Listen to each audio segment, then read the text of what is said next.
And I am starting up. Hello, everybody.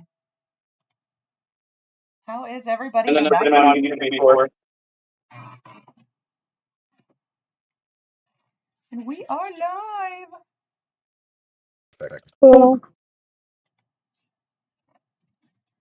And I just want to make sure everyone can hear us.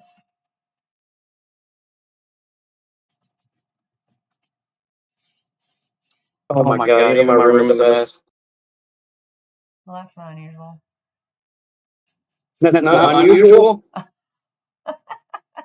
Looks like my laundry hamper. If Pokemon cards were laundry. I can hear you through the YouTube, so I think we're good. Okay, good. Can you hear Al and yourself? Signs of life. It's alive. I heard. Funny into the computer.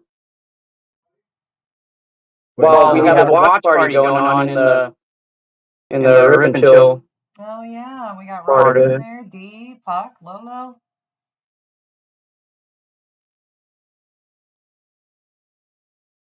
I hear 3 times more ALB than necessary. Thank you, Jordan. Let's do. Okay, talk now, Al. I just switched it to my mic this time. Okay. Is that better, Jordan?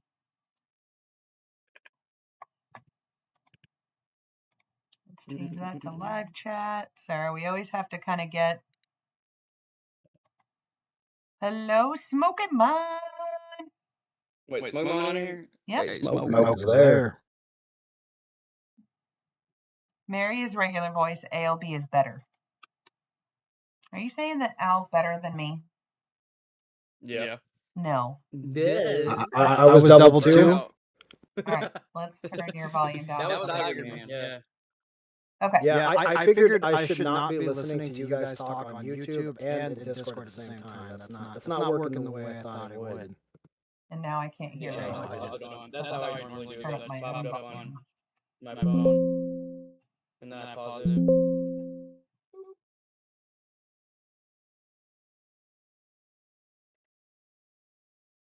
Okay. Let's see how that goes. So everybody, welcome, Tiger, to the show. Thank you. I can't hear you guys at all now. Sorry. Uh-oh. I am going to have to turn y'all back up a little bit. Okay. So Tiger, why don't you start by telling us a little bit about yourself and what you do? Sure. So hi everyone. My name is Ty. I run a little online store, tigerstcgden.com. I'm a local vendor in San Diego County. And I've been doing Pokemon as a little side business for, I would say, the last 2 years. I've been a collector for quite a while. I did take a bit of a break between, I would say, Black and White 2 era till really X and Y. I don't know. There was like a little bit in between where I got really into it, and then I went away again, and then I jumped back in for a little bit of Sun and Moon, and then I went away, and then I really got back into it during the last half of SV. So I kind of had like a little like patchy, I would say, last third of Pokemon. But I am familiar with it, and I've been a part of it actively in the last 2 years, and I'm really excited to see what comes with that Winds and Waves. And I always got sucked back in through Mega Evolution era, like both this one and the previous one with X and Y. So yeah, that's pretty much it. Thank you for having me. Yeah, of course. I have to say I'm a little like I always wish I could go back and start collecting in some of those earlier eras because I'm really into the XY right now. Yeah. And it's I mean the full arts on XY cards is crazy. Like when you look at like the texture, they're incredible. Yeah. What's your favorite era? Mine personally, it's between Gen 2 and Gen 3. So like I would say nostalgia wise, Gen 2 is my favorite. but like that early mid-era Gen 3, I think is the coolest because it was towards the down period of Pokemon, like right when Gen 3 and Gen 4 came out, and then Gen 5 really was probably at its lowest point. But yeah, Gen 3 is probably, I don't know. They're both like they're both really good. I'm gonna say Gen 3 is my favorite. I'm gonna lay that down final answer. Okay. You are correct. Congratulations. No. Thank you. So the big question is, are you going to be at Card Party Dallas? I do not have plans currently for Card Party Dallas. Now you do. Now I do. Now you do. Let me get tickets right now. Yeah, They're we like, gotta- what is it now? $90 still, or 90 around for a 3-day pass? yeah, I don't know. Where are you from, Yeah. Daigo? I'm from San Diego, so California. Born and raised. That's the opposite side. Yeah, I was at Card Party San Diego. That was pretty fun. There was a lot of nuances there that I think a lot of people didn't understand when they went there as like first-time vendors, and that was interesting to see. Did you get to vend? Okay. Yeah, I was a vendor there. Wow. You were vending. Yeah, I was vending. So that's, it would be great to go visit as a like a customer. The thing I learned about vending at Card Party is that it is not the same as like front row, if you're familiar with front row. A lot of people kind of went into Card Party thinking that like, hey, this is going to be their big like dump everything they have, get out of the their investments and all that stuff, and that was not the case. It was a very family friendly, low end show where people were there for the entertainment, the creators, and just have fun. It was a totally different experience than a lot of the vending shows I've been to. Okay. Heck yeah. I have no idea what to expect. You have no idea? I have no idea what to expect. I mean- have my one plan worked out, but other than that, I have no idea what to expect at all. Expect different. If you've been to like Collecticon, have you ever been to one of those? No, just local shows here. Well, then I think you're gonna have a great time then, because then you're gonna see some of the larger things. It's pretty cool. Like I picked up, in my free time, I picked up like a Vault X like 1x1 binder. Oh. It's a little tiny binder thing, and that thing was awesome. And seeing a bunch of the creators and getting to know them, just talk to them. I met Danny Phantom's lead editor. That was pretty cool. Hey, that is Danny cool. Phantom. Yeah, talk to his lead editor, the guy who actually makes all of his videos and stuff. What's his And name? Jason, I think is his name. I'm on their Discord and I've talked to him before, but Yeah, he's a cool guy. But just sitting there like talking about the hobby without having a sense of eyes on you, just like a one-on-one, conversation with someone directly who's so involved in like the greater like economy of it and all the YouTube views and stuff and getting their perspective on everything. It was very cool. And then it was cool to also meet like Danny as he passed by and said hi, and then went to go do his thing. The thing is that at Card Party, if you are like a lead creator, you're constantly on the go, but their entourage, the people that work with them and are really the blood and soul of Pokemon cards, they're on the floor walking around talking to people, and you don't know who you're talking to until later on. They're like, oh yeah, I work with this guy. And you're like, oh, no way, this guy's like legit, you know what I mean? And so it was pretty cool. Rouser and Echo today. Here, let me listen. Keep on talking, guys. Okay. We have Yeah, I also met Pokevault, if you know Pokevault. everybody. He was there. Mimic Yeah, Brew. okay, hold on. I would Okay. like to meet Mimic Brew. Yeah. He was a little bit more nervous than I was expecting. Really? I don't think he's that social butterfly type of individual. I met him briefly at a trade night, so he was just kind of walking around looking at cards, and he was also shorter than I thought he'd be. Oh, as short as Al? I don't know how short are you, Al? 4'3". No, you're not. Pokemon, man, welcome, bro. There is a very, very bad echoing going on right now. If you want to listen to it, How do I Mary. fix that now? See your Streamlabs. Up it up. It's like. Okay, well, how do I fix it? You tell me. Dude,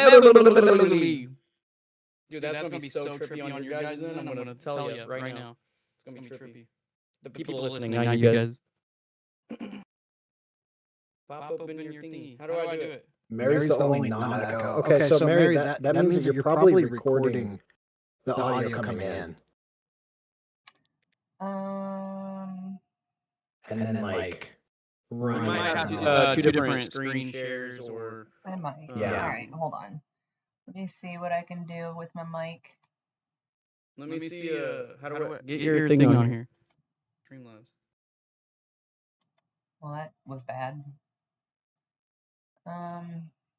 Hey, Tiger Man, while she's trying to get her screen thing on.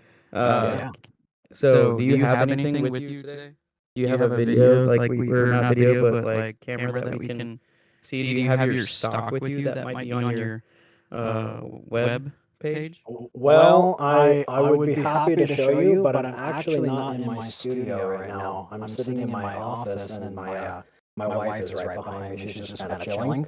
But my place, to be honest, is kind of a mess. So I'm sorry if you guys were expecting that. I'm sorry. Next time for sure. No, I just had a wild hair that I was gonna maybe buy like a couple mystery boxes from you just to show everybody what might be in your stuff to maybe promote what you have. Yeah. But well, I'll say this here. What can we do? How about I just send you my collector, and then you can go through it. Because pretty much everything, when it comes to the mystery boxes, everything's pretty much available. Sometimes I pull from the shop directly, and then sometimes I'm just like, you know what, I'm just gonna put this in there. I think Sorby's on Discord. I think that's how you'd pronounce her name. Or Aristance. Yeah, Sorby's or Aristance.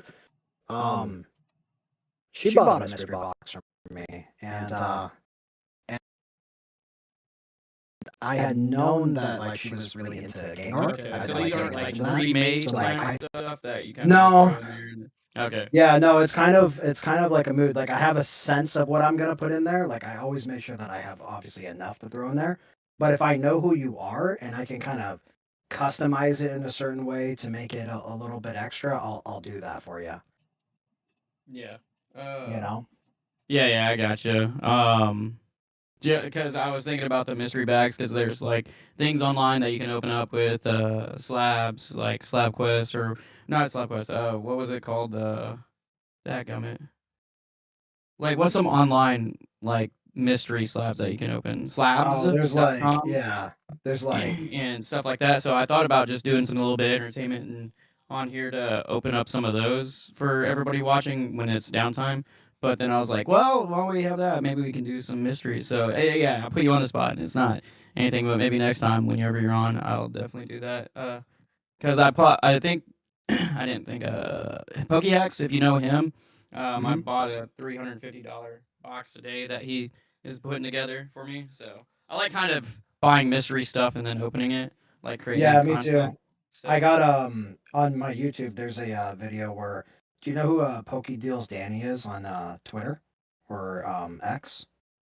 Yeah, is it Super Danny or not Super Danny? Although I just met Super Danny last weekend too. She was super cool too.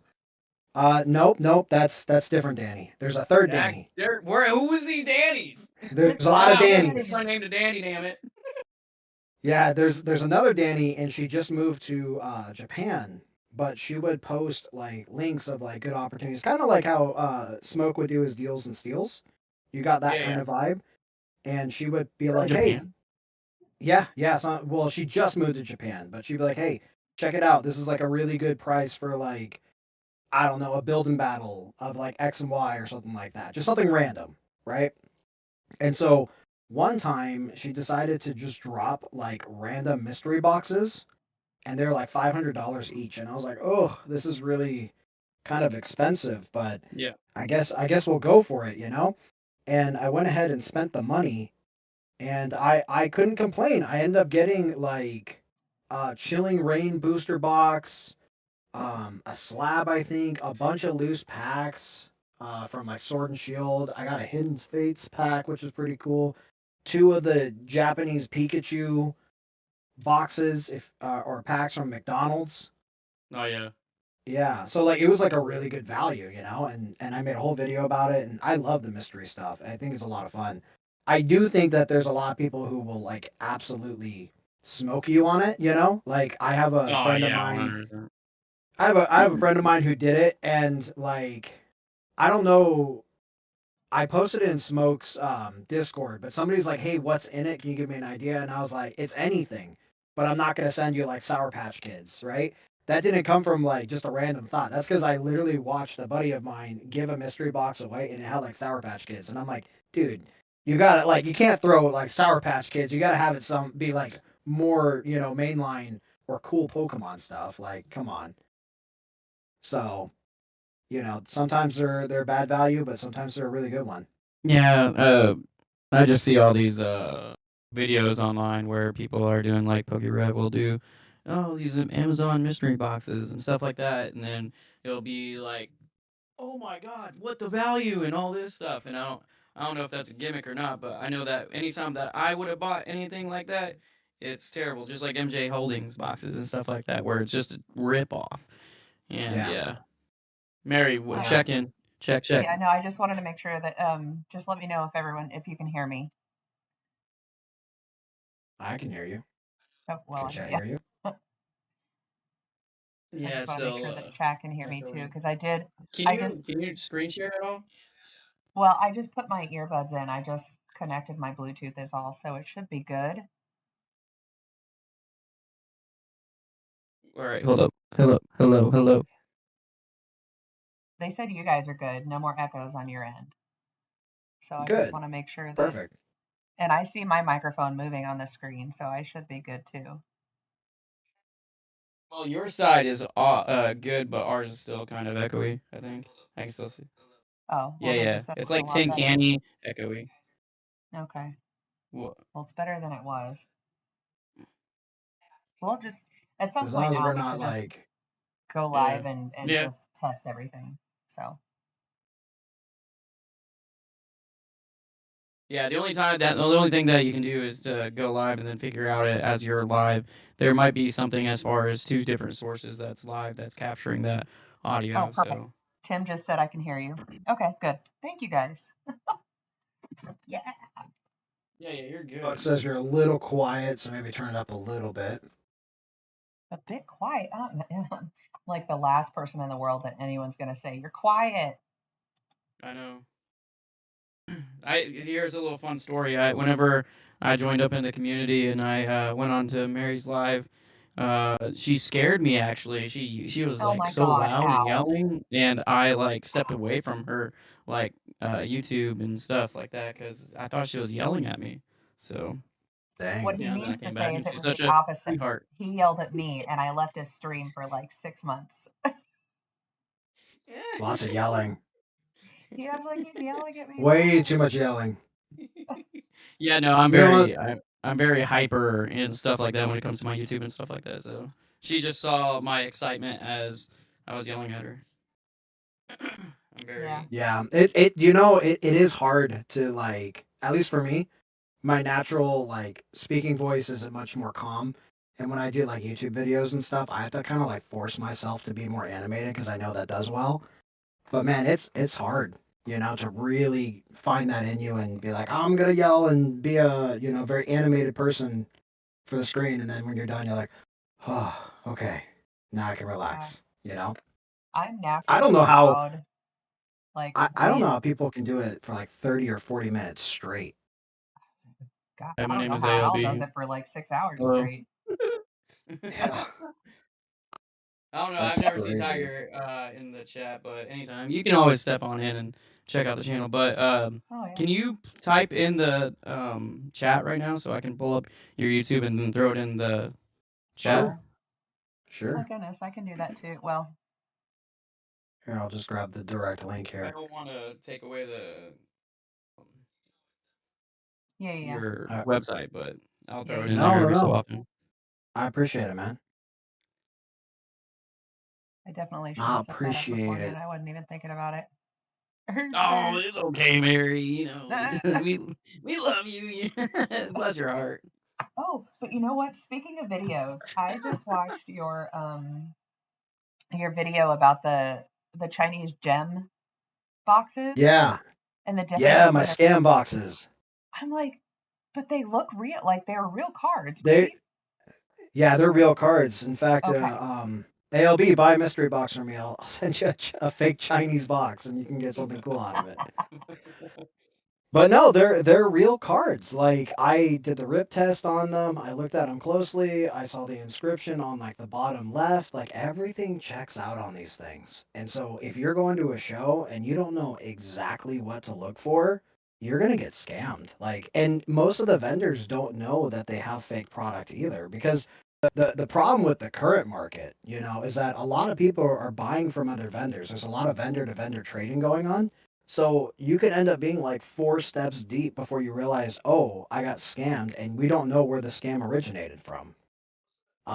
So yeah, you just gotta be careful. What I learned from that is every like batch of orders that I purchase, I just have to open up a box, and accept that as like a business cost just to verify the contents. Because So that was crazy. explain explain to the people in chat how do you tell the difference between the real box and the scam box? Sure. So there's a couple things. One thing is that the packaging itself, like the wrap, at least on the scams that I got, are a little too tight. Like they like resealed it using the wrong material in terms of like how much they crimped it, with the actual like cellophane or whatever it is that has the Pokeballs on it. Also the holographic like cardboard, the sheen on it is a little dull. So on the real ones, you can see very large and kind of tight X's next to each other. And then on the fake ones, it's like only maybe two on the box. It's kind of hard to explain. Definitely give the video a watch because I go more into detail and you can see exactly what it is. Another giveaway is that the barcode is a different size. So on a real one, Really? I believe it's I thought they would actually smaller. like make that one like Yeah, yeah, the a good font is size. slightly off. The barcode is slightly off. You know how Chinese has like that little silver trademark thing where it's very holographic on the side of all their products. You know what I'm talking about? Yeah. Yeah, Very so Chinese. that on the fake one, it's like it's not perfectly centered. So you can tell by looking at it and being like, "Oh, this seems like it was printed kind of like a misprint, right? On how it was actually laid on." That's another sign of it being fake. But here's the real problem, guys, is that like all of this is good for buying a sealed box.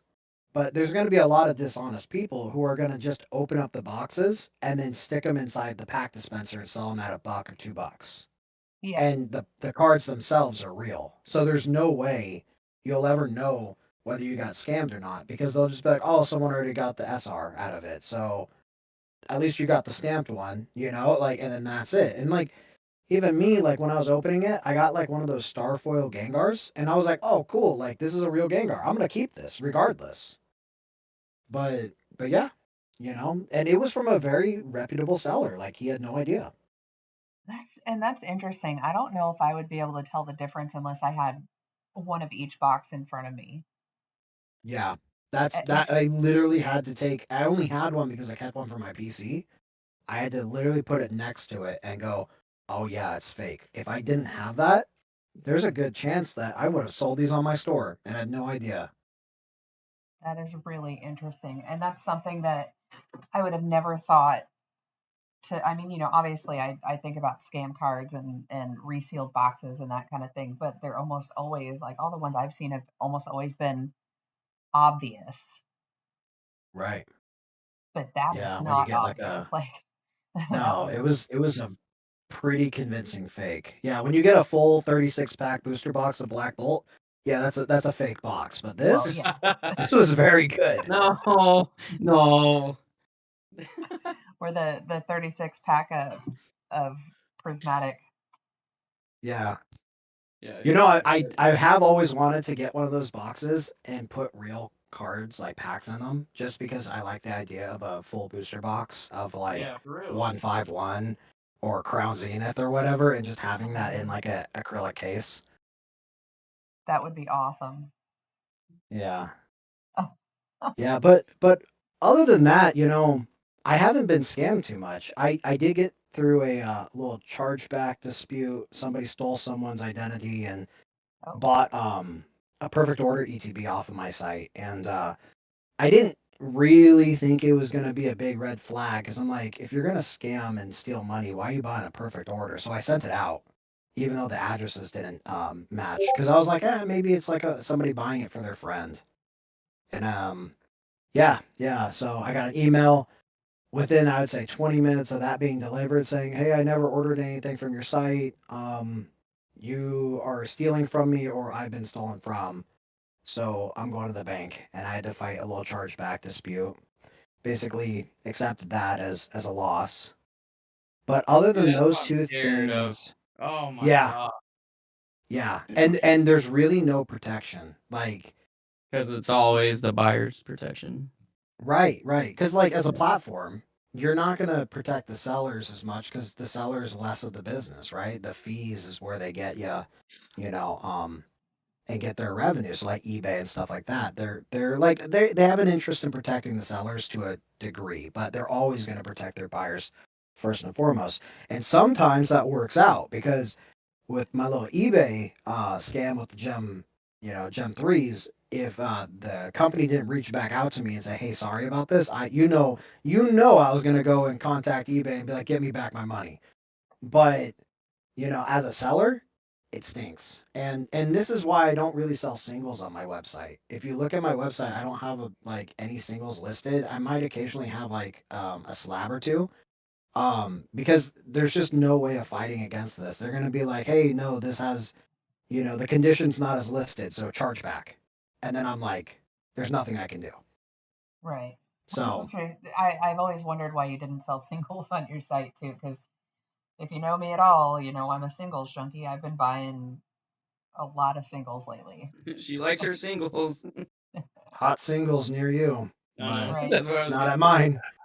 But I do it because I'm a completionist, and so therefore, I have to buy a lot of times, especially with, everything older than Scarlet and Violet, you practically just have to buy a lot of the reverses if you haven't ripped much of it. Right. Right. So Yeah, for us, it's it's true. everything Sun and Moon and back because we ripped a lot of, you know, a Yeah, lot of and Sword and and, Shield. and that's where vending comes in, because like singles is definitely the bread and butter of like being a vendor, and being a business, because your margins tend to be a lot better like on sealed products. Most of the time I'm getting 10-15% profit margin on these things. Yeah, But when it comes to singles, you know sometimes I'll be buying them. I'll get something like Japanese and get it for like 65%, because Japanese doesn't move. And then all of a sudden, like that Japanese card spikes, and now I'm making, you know, 80% on something. Like it's pretty cool. yeah, But Sorry, I yeah. had to step away.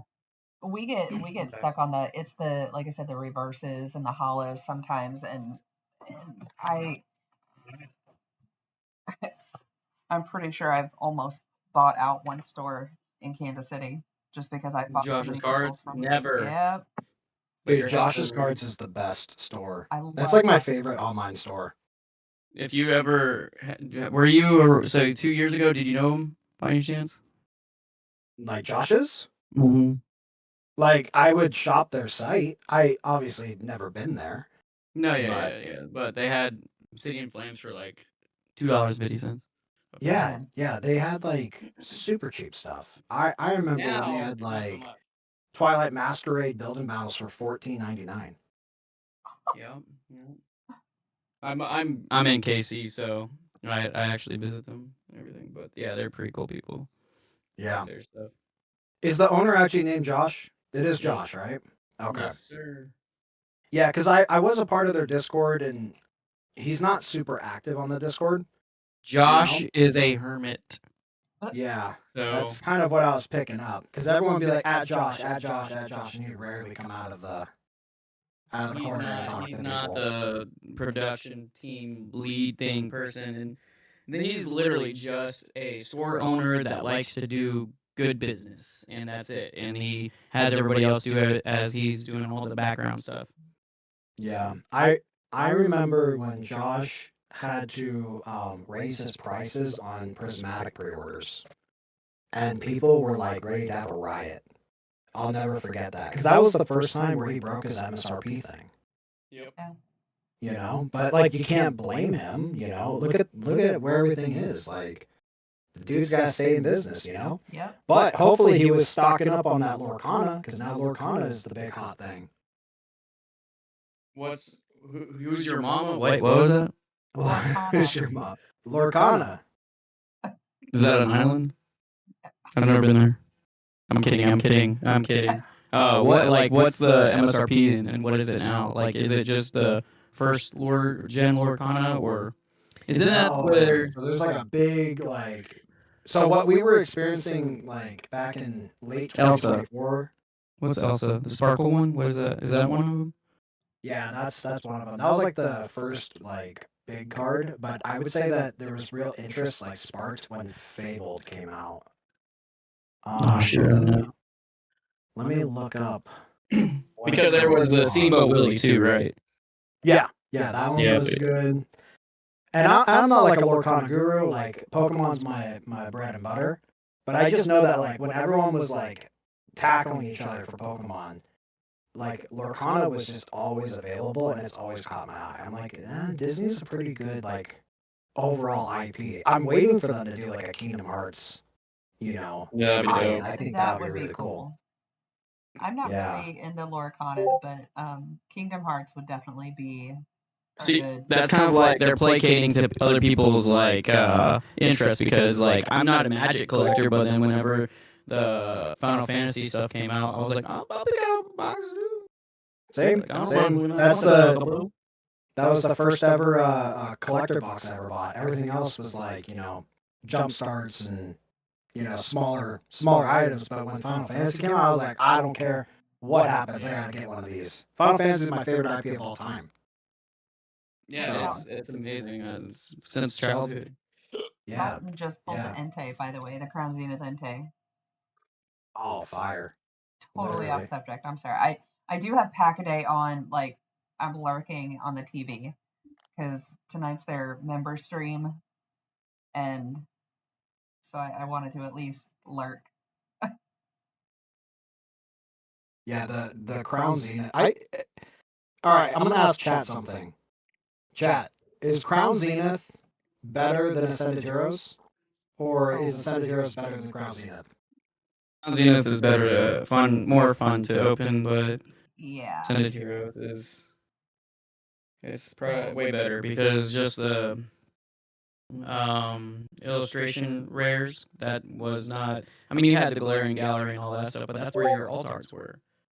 And Right. it was very limited on the alt art selection. Now, if you take Ascended Heroes, you have a plethora of things that you can choose from there. But actually, honestly, I think that's just from a generic standpoint, but I do like Crown Zenith. And I'd probably take it over Ascended Heroes for myself because I just don't like the art in Ascended.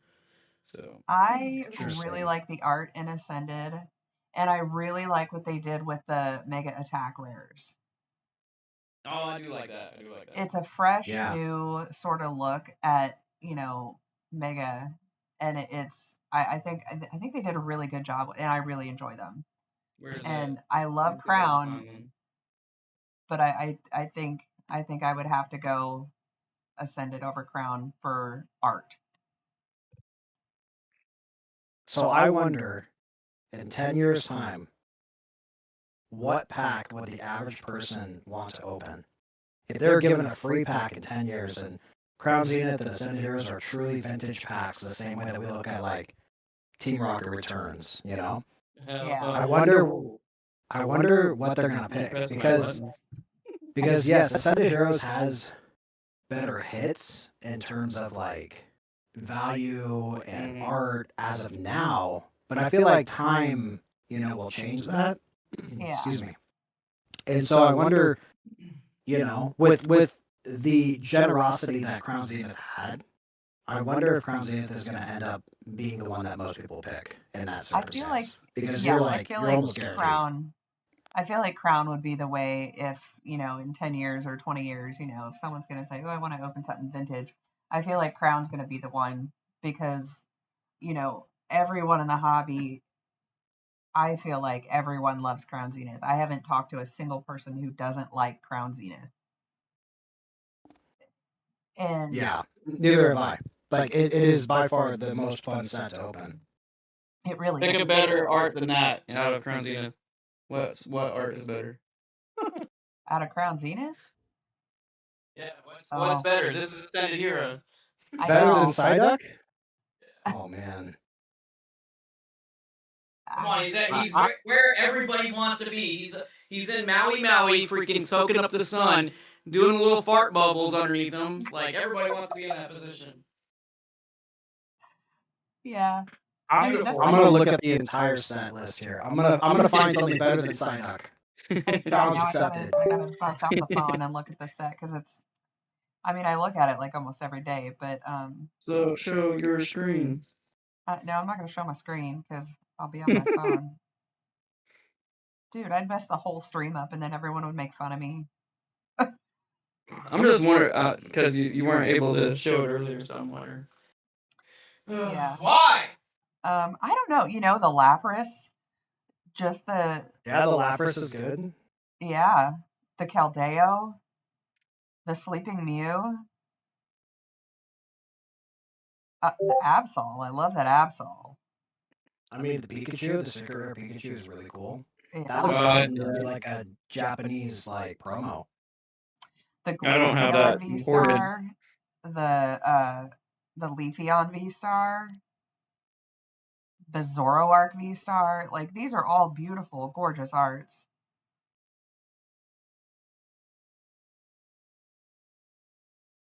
I think the Rayquaza from Silver Tempest. I know that we're jumping sets, but I think the Silver Tempest Rayquaza is the best Rayquaza ever made. The Trainer Gallery. I think that one's awesome. But as far as Crown Zenith, there we go. Now I got the Glaring Gallery open. I would okay. The Darkrai is better than any card in Ascended. In terms of art. Disagree. Look at the card, dude. It is literally there's a moon in the background and a door in the ocean, and it looks like it's daytime. And it's pitch black. That is so cool. I love that Puck's like, look, I got this. And he's like snapping off cards. Dialga, Palkia, Arceus.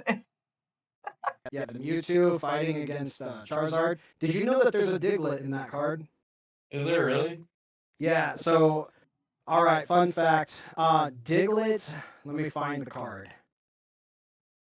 There's a Diglett where he's like panicking and he's on the side of a cliff and he's like sweating looking up. And he's like freaking out. And that card is it's a cameo in the Crown Zenith, Mewtwo, and Charizard fighting each other. You can see him on the side of the cliff looking up at them. Where? Hold on. Oh, I see it. I got it. Oh, is it right here? So Diglett, number 50 from Crystal Guardians. If you pull that card up, right? I think it's the Charizard V-Star where you see him. Do you have that by chance? Charizard V-Star, yeah. Yeah, from the UPC. Somewhere. See, Puck gets it. Puck understands the Darkrai is the best card. Puck always gets it. We do not doubt the Puck. What the Puck? We do not doubt the Puck. How can I show you I do guys like this the card? Oricorio in Crown Zenith too. Like it's such a pretty card. I'm trying to find it out of my millions of cards. So yeah. Al told me he was going to give me that Mewtwo V-Star for my birthday. Oh yeah. Right I'm along with holding the you to it, Claymore. Buck. Oh my god. What is that? Is that Greninja? It's Charizard. It's Charizard? On your That looks like the other side of the Beware card from Shroud of Fable. That's crazy. I don't think I remember that Greninja. I Not too much shit. Oh my god. It's somewhere in there. Hey, there's my Beedrill. Wait, do I have it down here by chance? With my Charizards? Nope. Poor Al puts up with a lot of shit from me. From who? Poor Al. From Let me me. see if I can. Okay, how can I do Hey, there's this? Mew. There is Mew.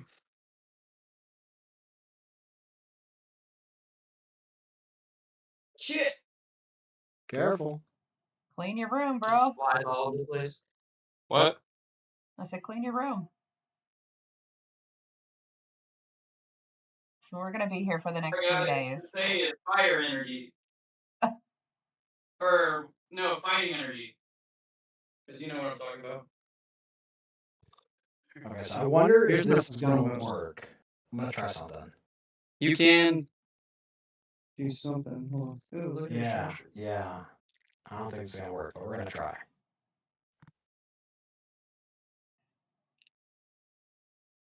Good grief. There's all my expensive ones. I love them so dearly. Charmander. Oh, yeah, Tim, you're right. It does have all the connecting. I did like how Crown did that with all the it does have that, yeah. gallery cards that connected. Okay. Can you guys see that I changed my icon? Yep. Okay. So it's going to pop up on the YouTube. And then I'll show. Okay. So it just did. So guys in chat, if you look, that Diglett is the one that is in the Charizard V-Star. Oh. And you can see him Aww.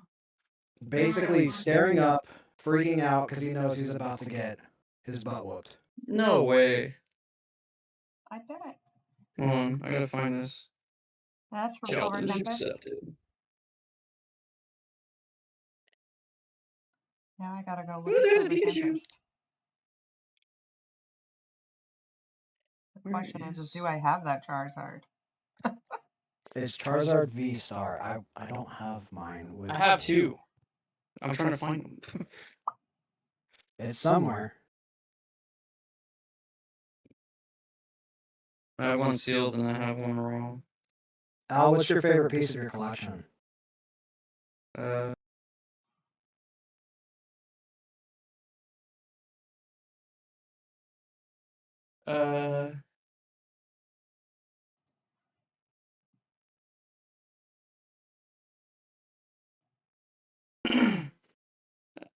I can't really say what the favorite thing is because I love sealed, and so I collect sealed. But the one that's I get up there against the thing is probably one of my favorite that I just picked up. Oh yeah, that's awesome. Platinum Supreme Victors. It has Holland Phantoms in it. I have heavy packs of base set back there. Beautiful. I have It's beautiful. probably my favorite piece of mine is either my Tag 10 Kingdra from Shroud of Fable. I think Ooh, that's one of I love that. Or I also have a test print Regigigas CGC 8. I think that's the highest grade you can get because it was a test print, but the whole backside of the card is white, and then it's a square cut on the outsides, and then there's no text on it. It's just a full art with no text. Really? Yeah. Look on the Diglett. That's sick. See, that's the stuff that I need to figure out and find some quirky stuff out like that. That's pretty neat. Yeah, that thing is super cool. Mary, you found the Diglett on the card? I did, and I feel a little stupid now looking at this card that I haven't made the connection between this V-Star and the Mewtwo V-Star. Yeah, Bruh. so that's a 3-card or connecting art, Yeah. from 3 different sets. Puck, how did Technically. you let me miss that? Yeah, come on, Puck. I have to put the blame on someone else. Sounds like a woman. I don't have the Japanese or the English version of it. I didn't realize. I thought it was part of a set, but it's a promo. Yeah, Told me I didn't want his today. It's from the Lost Origin UPC. It's a big Charizard box. You know I what's have the box. interesting? I have 3 of them behind me. The Japanese is $4 more than the English. Is it really? Yep. That's interesting. Yep, the Japanese right now is sitting at $94.48, and the English is at $90.64. Oh, it's at $90. It went down. Like off. It was like 110 not too long ago. I gotta get the pizza. I gotta get the pizza. Go get the pizza, Al. I want Bring the us all pizza. back some pizza. Yeah. Infinitely sorry, Puck says. Poor Puck. Puck will do better now. He understands. I believe him. Puck is like our own personal Pokemon encyclopedia. Yeah, he's pretty knowledgeable. Especially when it comes to the connecting arts. But I mean, honestly though, like I can't believe I never connected the 2 arts before. But sometimes if I don't see them like about it. I have to check on it again. together, then I don't realize they're actually connecting. Like my brain doesn't work like that.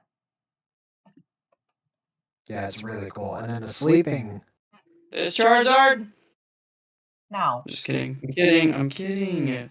The sleeping Zard out of that box, I believe, is connected to the old XY promos where Venusaur and Charizard are fighting each other. Or no. It's Brilliant Stars.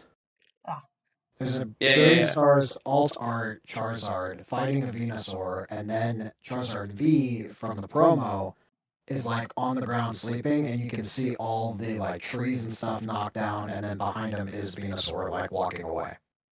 So like they finished fighting. oh, And then he's here. Godzilla Charizard is just Godzilla. Yeah. So our personal goal for Card Party is to finish Crown Zenith. And I think we still need 5 cards. Dude, if I find this, I'm gonna be so pissed. Oh, you'll definitely finish it there. Yeah. Because we got like kind of like disrupted by the Echo thing, but I was gonna say the biggest thing about Card Party is that because it is much more associated for like fun events for families and stuff, there's a lot of vendors who will bring low-end cards. I don't think that happened in San Diego because it was the first time in San Diego, so the vendor roster was completely different. But this is not the first time for Texas. So I'm sure Texas's vendors will be like, hey, we're going to bring in a lot of like unique or random like hollows and reverses and stuff like that. So you'll have a lot to go through. Yeah. Well, we need 6 cards to finish, and only 2 of them are under $100. So we need the 2 big ones. We need the Mewtwo and the Giratina. The good old Giratina. The Dialga. I sold my Gira. Wait. You need the Darkrai? Yes. For the V-Star. But not the Galarian Gallery. This is just the V-Star one. Yeah, the Galarian Gallery. We did the base set, the main set. With everything, standards, reverses, all of it. So okay, so yeah, you are just like at the expensive stuff now. Yeah. So we're gonna take unless Jordan comes out with a deal, we're taking the Prismatic PC ETB and the Ascended PC ETB with us. And then we have that should definitely get it to you. That'll definitely clear it. Yeah. You are probably going to have some vendors be really apprehensive to take in PC ETBs. I know for me personally, when I'm selling those, they're very slow. So don't let them hit you too low on the trade-in value, because they might be like, well, it's gonna sit forever, so we're gonna give you, 70%. Like, Yeah. make sure you get like a good trade. Yeah. No, I don't. That's the one, Al. You see it down there? Yeah. Now put it side by side with the Mewtwo. I want to see them Yep. together now. Yep. Good. There it is. I've literally never seen these two cards together. I mean, they're just aspects. Yeah, it's just Right. different aspects of it. Yeah. But I never would have connected the two until just now. It's just interesting that.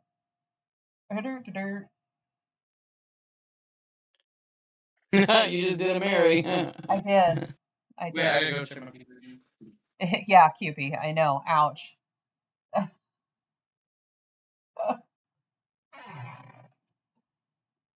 But I also have to figure out how I'm going to get these PC to Bs onto an airplane and into Dallas without damaging them. I've heard horror stories. Yeah.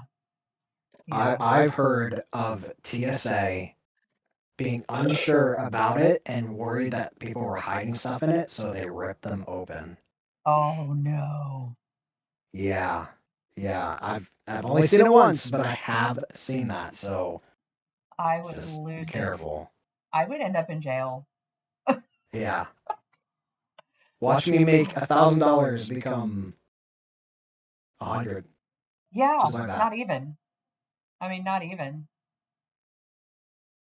Golly. Oh man. Sorry to scare you.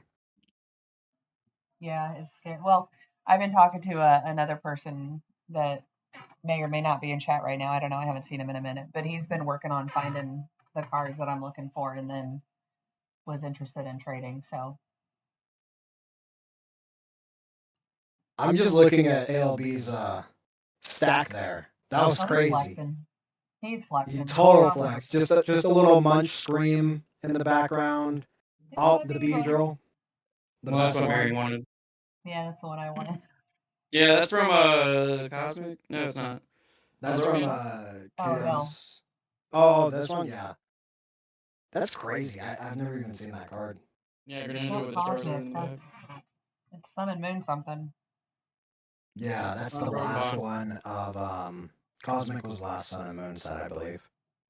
I'm not familiar with the symbols from Sun and Moon. Like, I've done pretty good Same. familiarizing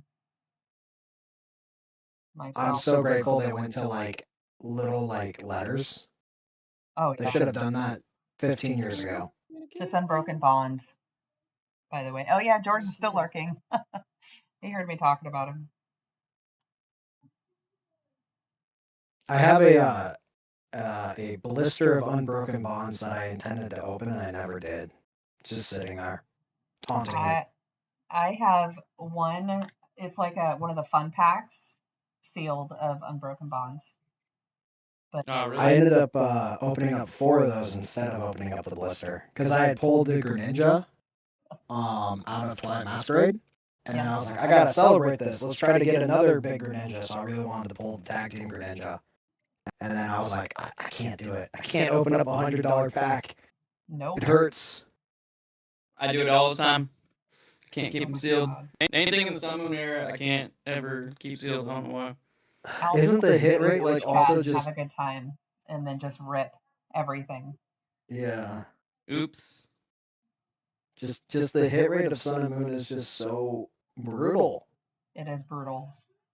Watching Pat try to open up Burning Shadows, trying to get that Charizard after watching oh my god, what's his name? The guy who was really big into this and they disappeared to make a podcast and now he sells beer. Al, what's his name? I have no idea. He's Australian. He's an Aussie. Mr. Zard's Mix? No. No. No, he was the only Aussie I know. No, he doesn't do it anymore. Max Mofo. That's his name. Oh, yeah. Max Mofo back in the day, he was like one of the biggest Pokemon YouTubers, but he was very raunchy. He was also like a member of like Filthy Frank's crew when he was doing that. Now he's just Judgy, the singer. But Max Mofo used to rip Burning Shadows like all the time, every Sunday, and I've never seen anyone pull that Zard. And now I'm watching Pat from Deep Pocket trying to pull it, and he's not pulling it. I'm like, dude, this card doesn't exist. It's not a real card. Should I open mine? Do it. I don't know where. Imagine if you pulled it though, for real. Imagine if you pulled the Zard. Is that 2 switches? I don't know where it's at. Like, I took all my ETBs and I put them all in cases and I put them up. So now Smart. That way a random stranger doesn't jump on a podcast and peer pressure you into opening up your It ETBs. doesn't take much to peer pressure him. No. I ripped over 3K the other weekend. Oh jeez. Yeah, and it then was crazy. and so I ripped too much X and Y and Sun and Moon, so I went and bought that and the Hidden Fates because I ripped open all my small Hidden Fates collection stuff, so I bought the. I couldn't watch it. I had to go. Yeah. And I'm definitely big. I'm like, rip it. But every now and then, I'm like, please don't rip that. I think that like once it's out of print for like 3 years, I think that's when it's like, okay, don't rip it anymore. You know? Okay, hold on just a Too second. much. Little bear here wants to say hello. hi, stream. Hi, little bear. Little Say bear. hi, little bear. Hello. Okay, here, I've got my earbuds in, so he can't really hear anything. But Oh, we'll wait for him. Or wave to him for me. Stopping in. you could always get into chat with your cell phone if you want. Yeah, you can watch us. Yeah. And your mom embarrass herself. After you get your shower, though. Go get your shower, bro. Yeah, that was fun to get. You know what that one is, Tiger? Hold on, let me go back. I'm watching the YouTube one. Yeah, that's the that's Generations, isn't it? Yeah. Yeah, it's it was 20th anniversary. expensive. Very expensive and stupid. Yeah. Generations think I've is what ever I'm seen currently one in working person. on.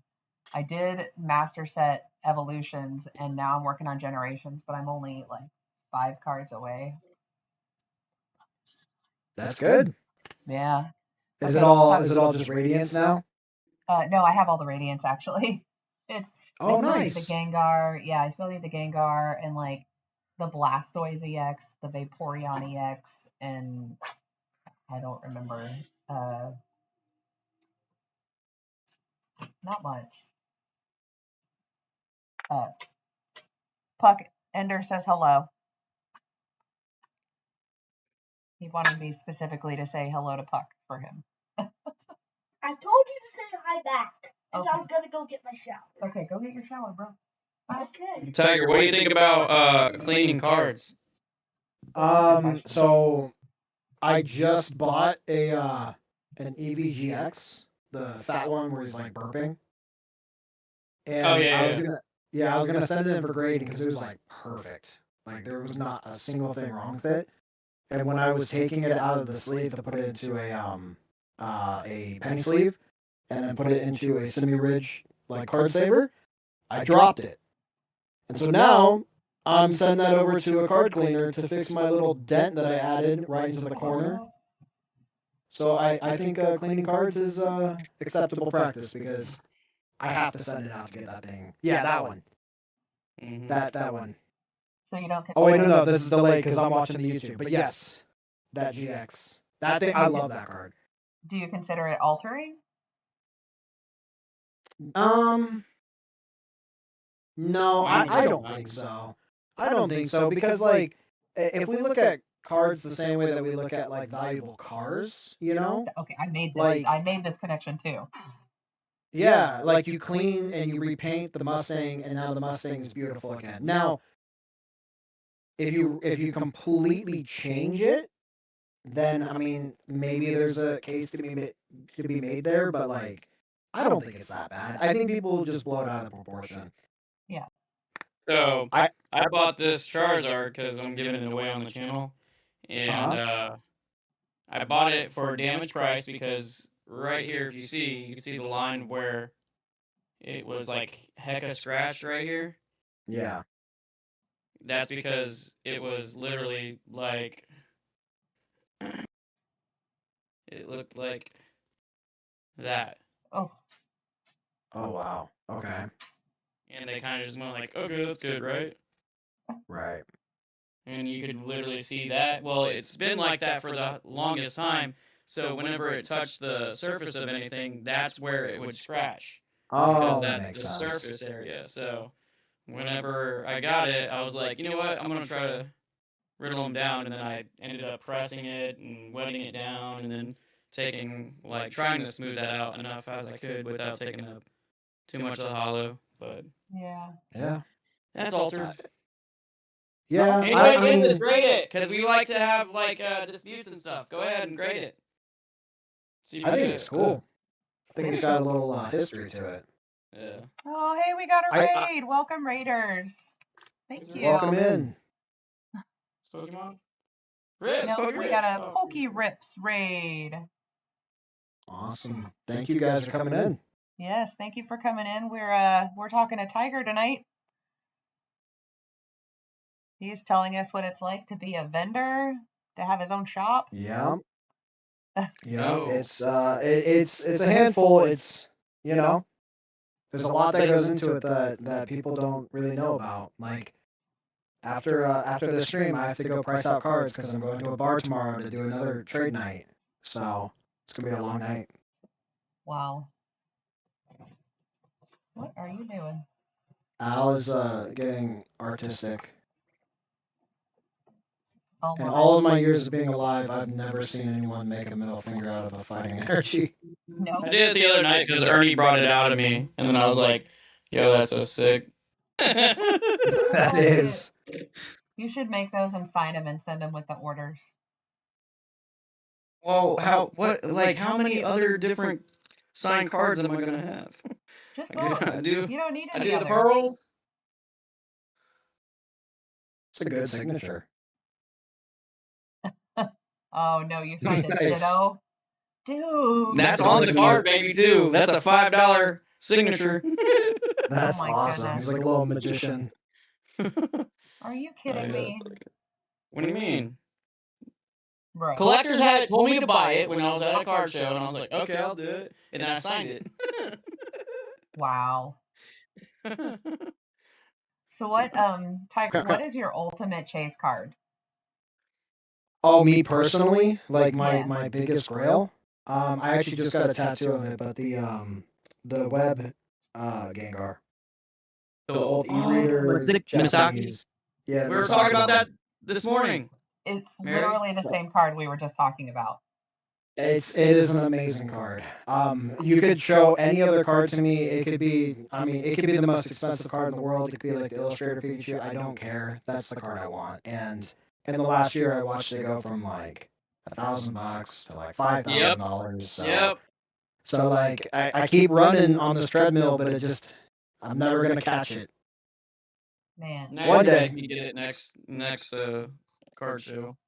I have a lot to It's trade. amazing. I trade a lot. I'll be trading. Is Such an idiot. All right. So what's your favorite part about vending? Is it the 13-year-old kids or 10-year-old kids that come up to you and have more swag and pursuit of actually getting discounts and stuff from everybody? And you're like, oh, no, sorry, I can't do that. Yeah, the trade up challenges. So I have I have a rule about trade up challenges because I also like understand that the kids don't usually have a means of getting money. Although they sure do know how to like haggle now, and they got way better cards than I do. But I will do one trade up challenge a night for the first kid that comes up to me who's under like 10. Yeah. Anything else, I will politely decline, or if I have something cheaper, like a Japanese pack or whatever, I'll throw in the pack.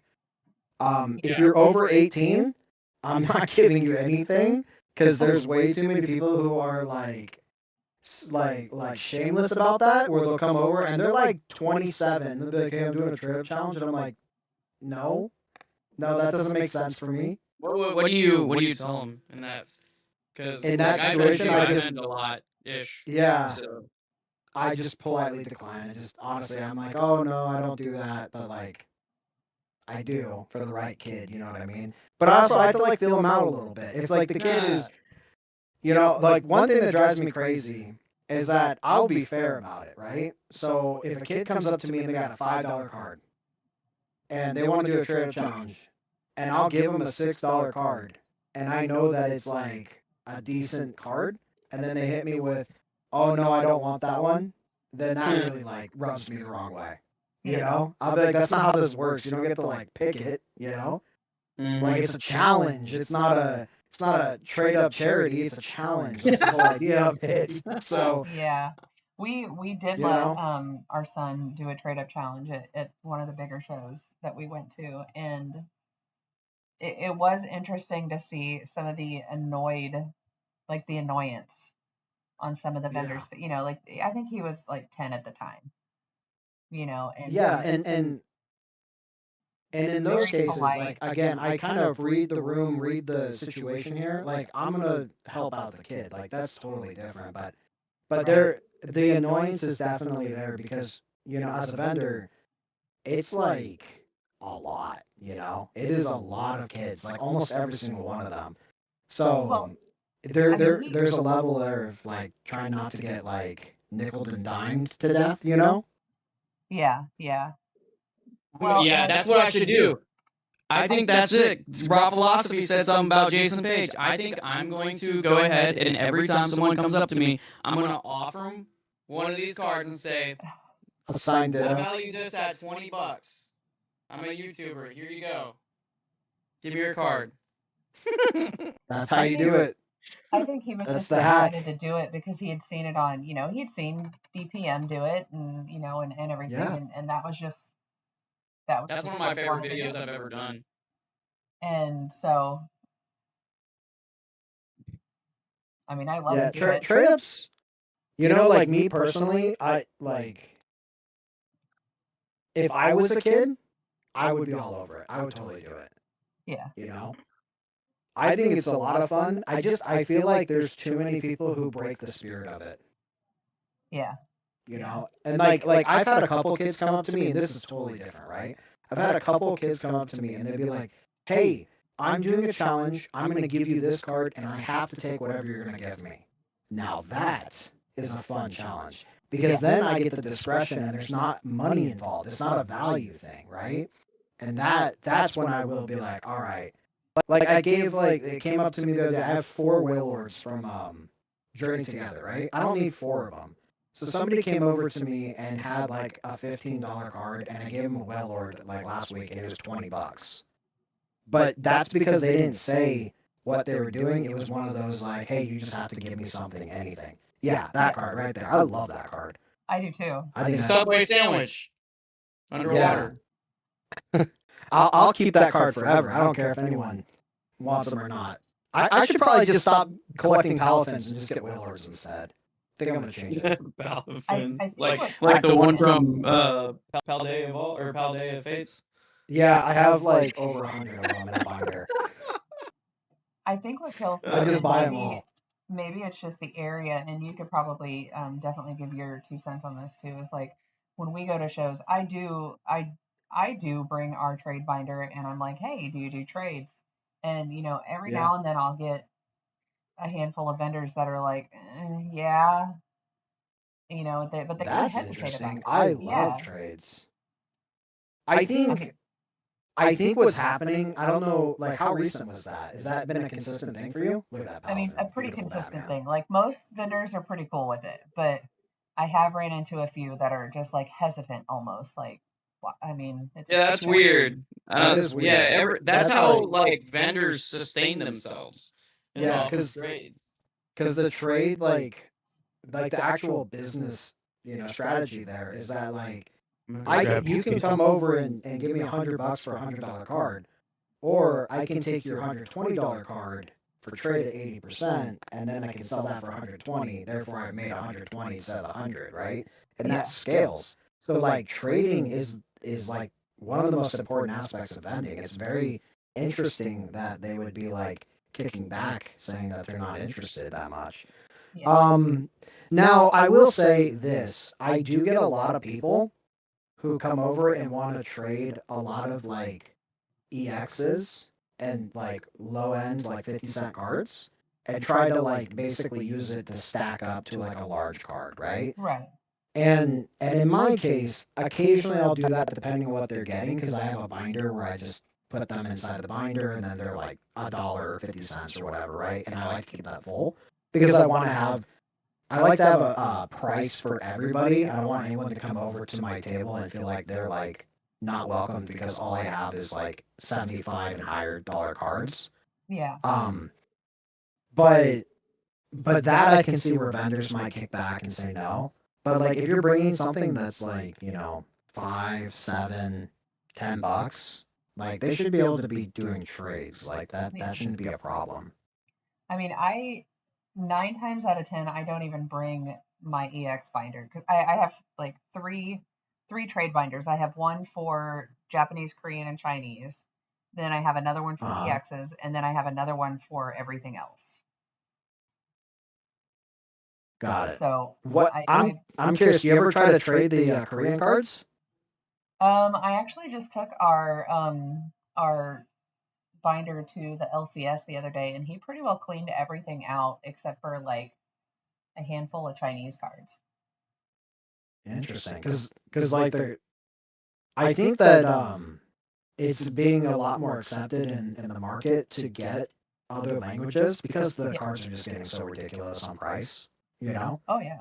And so, you know, plus I think that the Japanese and the Chinese and the Korean cards are like better quality in general for raws. So I prefer those cards. Yeah. But you know, a year and a half ago, nobody wanted those cards. Like I no know. vendor would take them, and now it's completely changed, which is good. Which You know, it ones? helps- Chinese? Like different Chi- languages?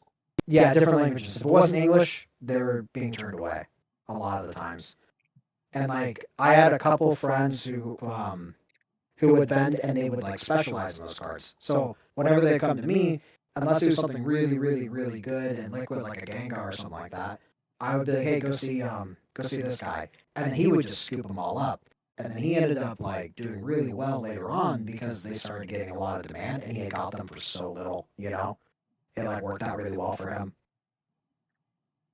But there's a lot of nuance to vending, you know? Because like for me, I try to make it to where everyone feels like it's been fair for them and that they're having fun and that they can get value. But there is also like a lot of people who just come over and they're just outright greedy, and you can tell. Yeah. Yeah. You know. And I do wish more people would carry, because I know I've recently stopped buying as much Japanese, and I've switched over to kind of the Korean, and then I found a Chinese set that I really enjoy. But Which one? the Chinese set that it's Final Flame Dance. And Okay. it's got the Sleeping Dragonite in it from Evolving Skies. Oh, nice. Okay. And it's a beautiful card. And I'll never pull it from Evolving Skies, and I'll probably never buy it. But yeah, no, that makes sense. That's exactly the way to do it. You know, like you could buy tag team booster boxes in Chinese for like $60 to $100 for a while there. Yeah. Now it's all caught up, you know, and they're like $300. But if you pay attention to like the other markets, you can definitely get deals on other languages and pull some incredible cards. Yeah, especially for sets like I've been having someone rip the Korean White Flare, and I'm getting them for Okay. like $54 a box, or Yeah, $50 that's a great. box depending on who's ripping it, and it's just so much cheaper to go that way, and you're still getting the same art, and it's all beautiful. So yeah, I was actually considering putting like Korean in my shop. I just didn't know if there'd be any like interest in that. yes, Yeah. I Okay. mean, for me, Maybe I I'll. mean, Yeah. What does chat think? I want to see. I'm curious to know what they would I think. say no. Rafa's like, let's go, Mishans. Yes, Mishans is amazing. Missions? But What's I mean, missions? even if let's say a lot of people see not the raw cards per se, because you'll never get rid of them, barely ever, unless they're really cute cards. Like the to Wrestle Festival, you have that in Korean or something like that. That people will probably pick them up because they just like cheap EV cards. But if you're saying like the big hitters and stuff like that, those won't. They're not as fluid as you would say.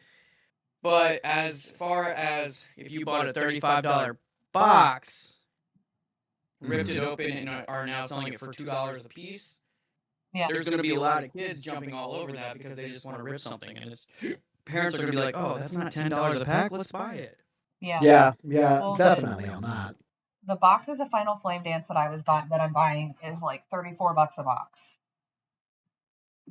And I mean, I've seen it more expensive in other places, but the place that I'm getting it from, it was $34 a box. So, I mean, I can't really say no to, a beautiful set at that price. Yeah, I mean that's like how many packs are in a box? Is it like a specialty box or is it like a full booster box? I just ripped a box today, actually. How many packs? Can I read this box? Oh, 20 packs, 6 cards a pack. Okay, so I mean at what? You said 34 bucks, 34 bucks a right? box. So what is that like $1.60 a pack or something like that? Like that's a really good deal. Yeah. Yep. For anything, 20. Like that's I think that's one of the reasons why like I would enjoy ripping Yu-Gi-Oh more often because it's just so affordable. Yeah, I've never ripped Yu-Gi-Oh, but what I mean, so Yu-Gi-Oh. what other TCGs do you besides Yu-Gi-Oh? I remember you talking about Yu-Gi-Oh, but what other TCGs and do you like to rip?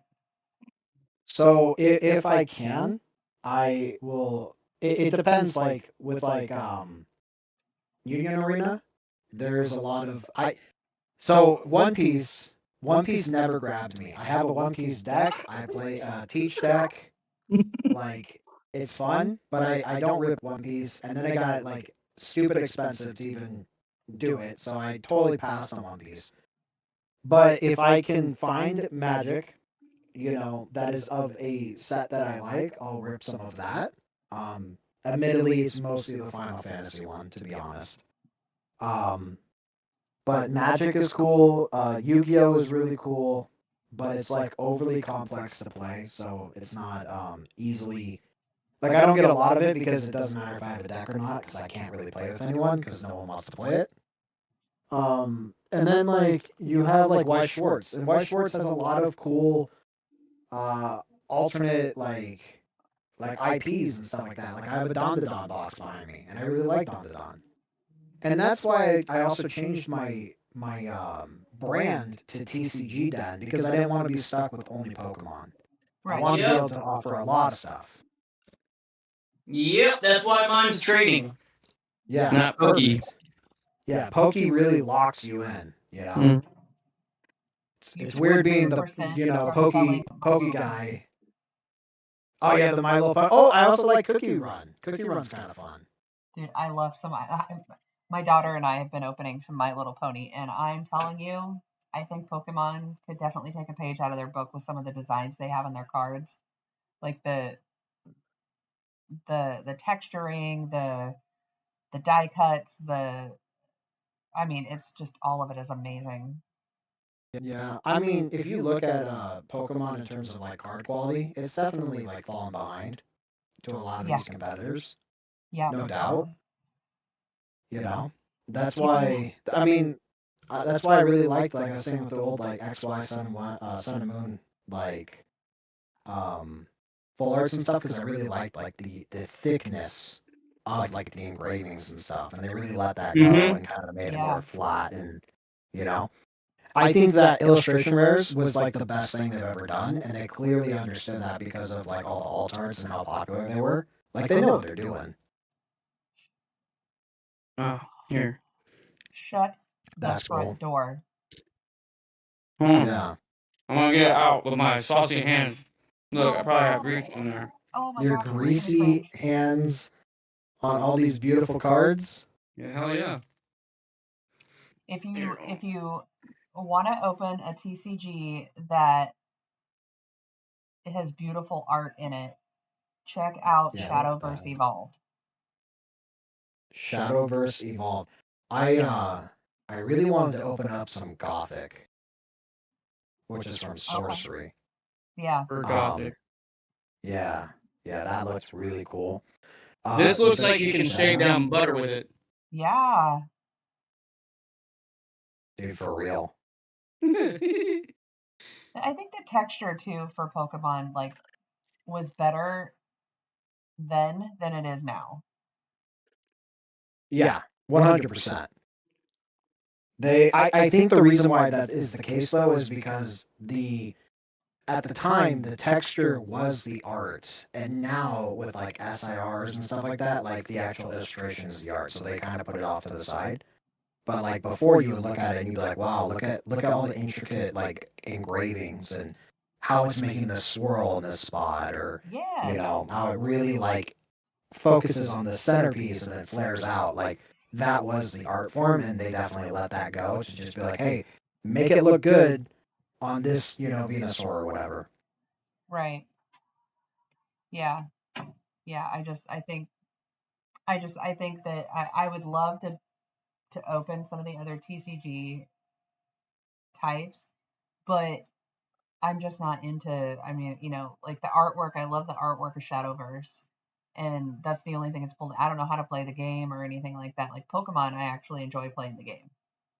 Yeah, Pokemon is a sleeper when it comes to the game. It's actually really fun. Yeah. That's my grading pile whenever PSA decides to, unlock their doors. Let me in. When they open it back in or open it back up, send it to tag. They're still behind as well.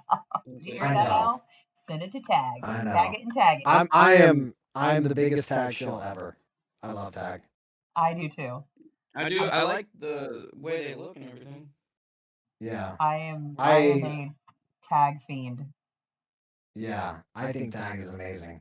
It makes me feel so much better about what I'm buying than PSA. PSA makes me feel like I'm renting this just to make some money. Tag makes me want to keep it and like enjoy it.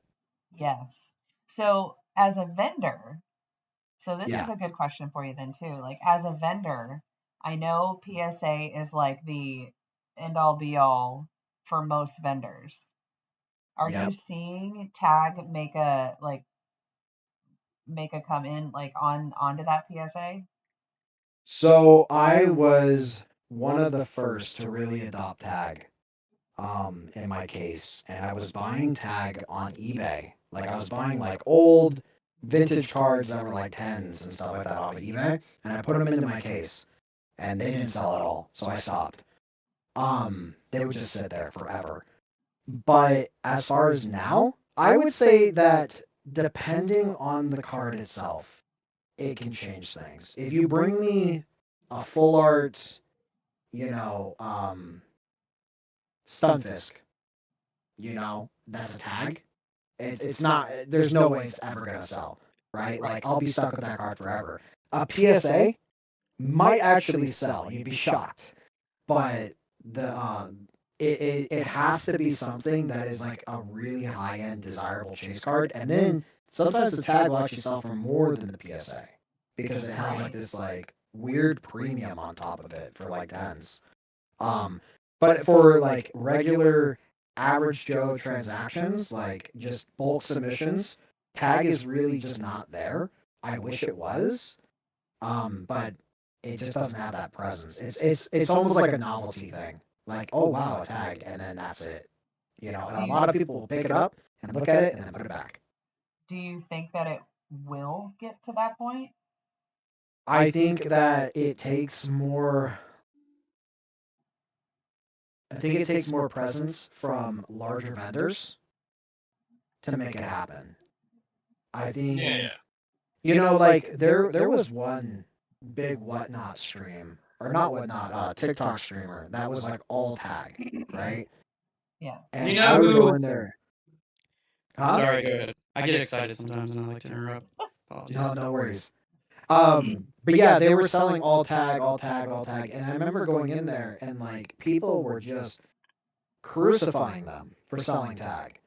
To a point where now they sell CGCs. They just stopped doing tag altogether. Ew, And CGC. they were, yeah, right. Like they went from like, like, oh dang, no one wants this stuff. It's really bad. So let me go to CGC, which is crazy. Yeah. But like I don't know. I think that tag is kind of like, I hate to bring it back to cars, but tag is like a off-brand luxury car that like you kind of enjoy looking at, but you don't really want to buy. And like PSA is like your Toyota, that everyone's gonna feel like this is trustworthy and it's just more liquid and we're good. I would say tag. Actually, you know what? I'm gonna go ahead and just say this. Tag is what Tesla was 15 years ago, right now, and there is a possibility that it can take off, but it has to have the right leadership and it has to have the right partnerships with people. But there's a chance. I really want them to succeed. I like that. I like that outlook too, and it makes sense. Yeah, I mean, they're just going against the behemoth, And then you also have like PCG, which is Alpha Investments company, Rudy. He's really pushing for his company to succeed at PSA. I think a lot of these grading companies just kind of smell blood in the water and think that they have a chance at like going against the big dog. And who knows, maybe one will succeed. Is Rudy the guy that sits in front of all the boxes and rants? Yes, that is it. That is Rudy, the guy from Florida who will sit there and talk for 70 minutes straight about how terrible everyone is at investing. Yeah. In front of like millions of dollars of booster boxes. Yeah. I'm not a fan of that guy. Yeah, he's kind of an acquired taste. He's a bit bitter, Yeah. that's for sure. I really like him from like a pragmatic business standpoint, but I wouldn't say that he's like the fun family, guy. He's kind of more of like gonna make you feel bad about your life choices. Yeah. I Yeah. think I watched like 5 minutes of a video one day and I'm like, no, I can't with this guy. Yeah, he's a bit of he's a kook. But I mean, like he's got a proven track record. I mean, the guy is, like he is the money goblin who's hoarding everything. He's the dragon that has all the gold. Like that guy. Okay, another thing about like me as like going into more of like my interest in the market and investing, I was waiting for SPCs to hit 250 because I wanted a couple of them for my own collection, right? Yeah. And the prismatic SPC would never ever get to 250. Or maybe it was 200. It might have been 200. So I watched it for like 6 months, and I'm like, why is it just not getting down? Like every time it would get close, it would get bought out all of a sudden, right? Yeah. And then all of a sudden, Rudy releases a video, and then he's like, hey, did you notice how it never went down? That's because I was buying them all. And then he had like put in like, I think he said like $600,000 or $700,000 into these things. So he just like completely was manipulating the market without anybody knowing. So he's crazy, but he's also really out of touch when it comes to like on the ground stuff.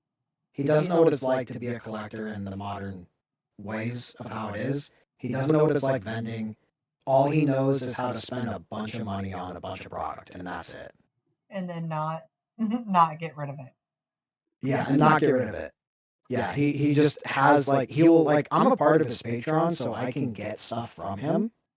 Gotcha. But like it's not really a great discount. Like it's kind of, I don't want to say a ripoff, but like it's here and there where it makes sense.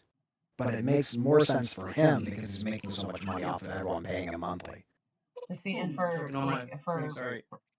the regular Joe collector like us and people in chat, like That's kind of what's, him manipulating that market. I mean, Yeah, he's obviously he was one gatekeeping. man, but Yeah. that's what's kind of screwing us out of some of these prices too. Yep.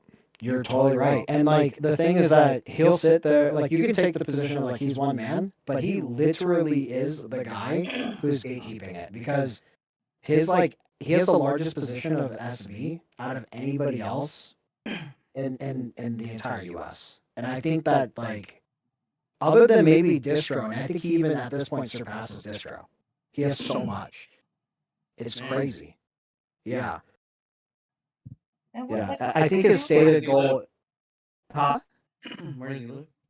He's in Florida. He has, I think he says he has 5 warehouses full of cardboard. Oh, Let's go. Yeah. So you won't miss a box or two. Right. You show up, little sneak in, no problem. well, if a zombie But apocalypse yeah, ever no, happens, I know where I'm going. I'm going to Florida and Yeah. I'm ripping all of his stock. yeah, it's insane. That guy's Damn. he's a menace. He's kind of like it's kind of cool like how much he got like in terms of being like able to achieve that as one guy, but he's crazy. Yeah. Man, I was just reading But what yeah, Tom said he watched him open some Battle Styles boxes for his members, and they definitely weren't at a great price. No, definitely not. Puck is 100% correct. Oh, He'll like. So to put it in perspective, like I think he ran a sale on some SV base, and SV base is like $330, right? A box or whatever. Like that's how he values it because he includes the tax, right? So he doesn't go off of like TCG player. He'll like include the tax, and then he'll go, okay, for 2 boxes, I'll take $60 off. So guess what I'm like really getting offered? $600 for some boxes. It's like literally the same thing as just buying yeah. from a friend who has one. It doesn't Yeah. make any sense.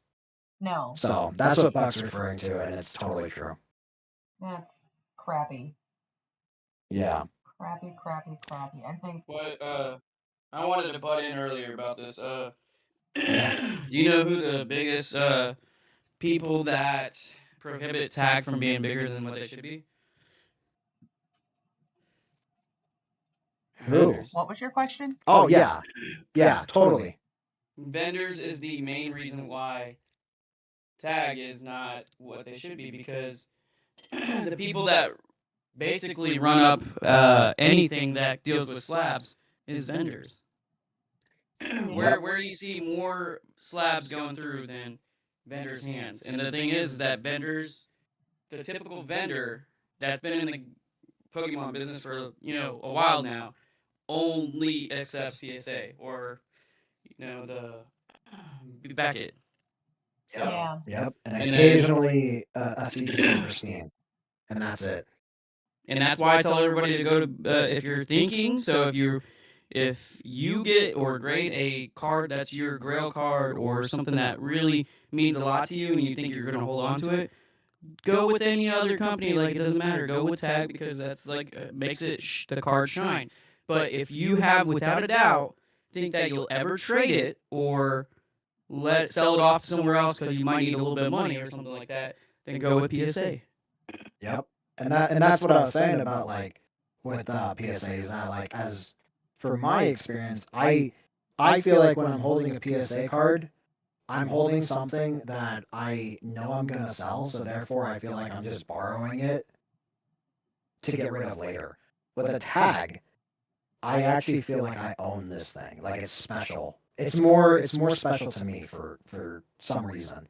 But also, I mean, it does open up an opportunity, for anybody who does want to make those speculative plays and see what happens in the future and stuff. Because if tag's not like really respected to that degree as of now, you never know when it could change. Because like, BlackBerry was the king of the cell phone, and then the I would still iPhone have a came out. BlackBerry You know if what I I mean? could. Yeah.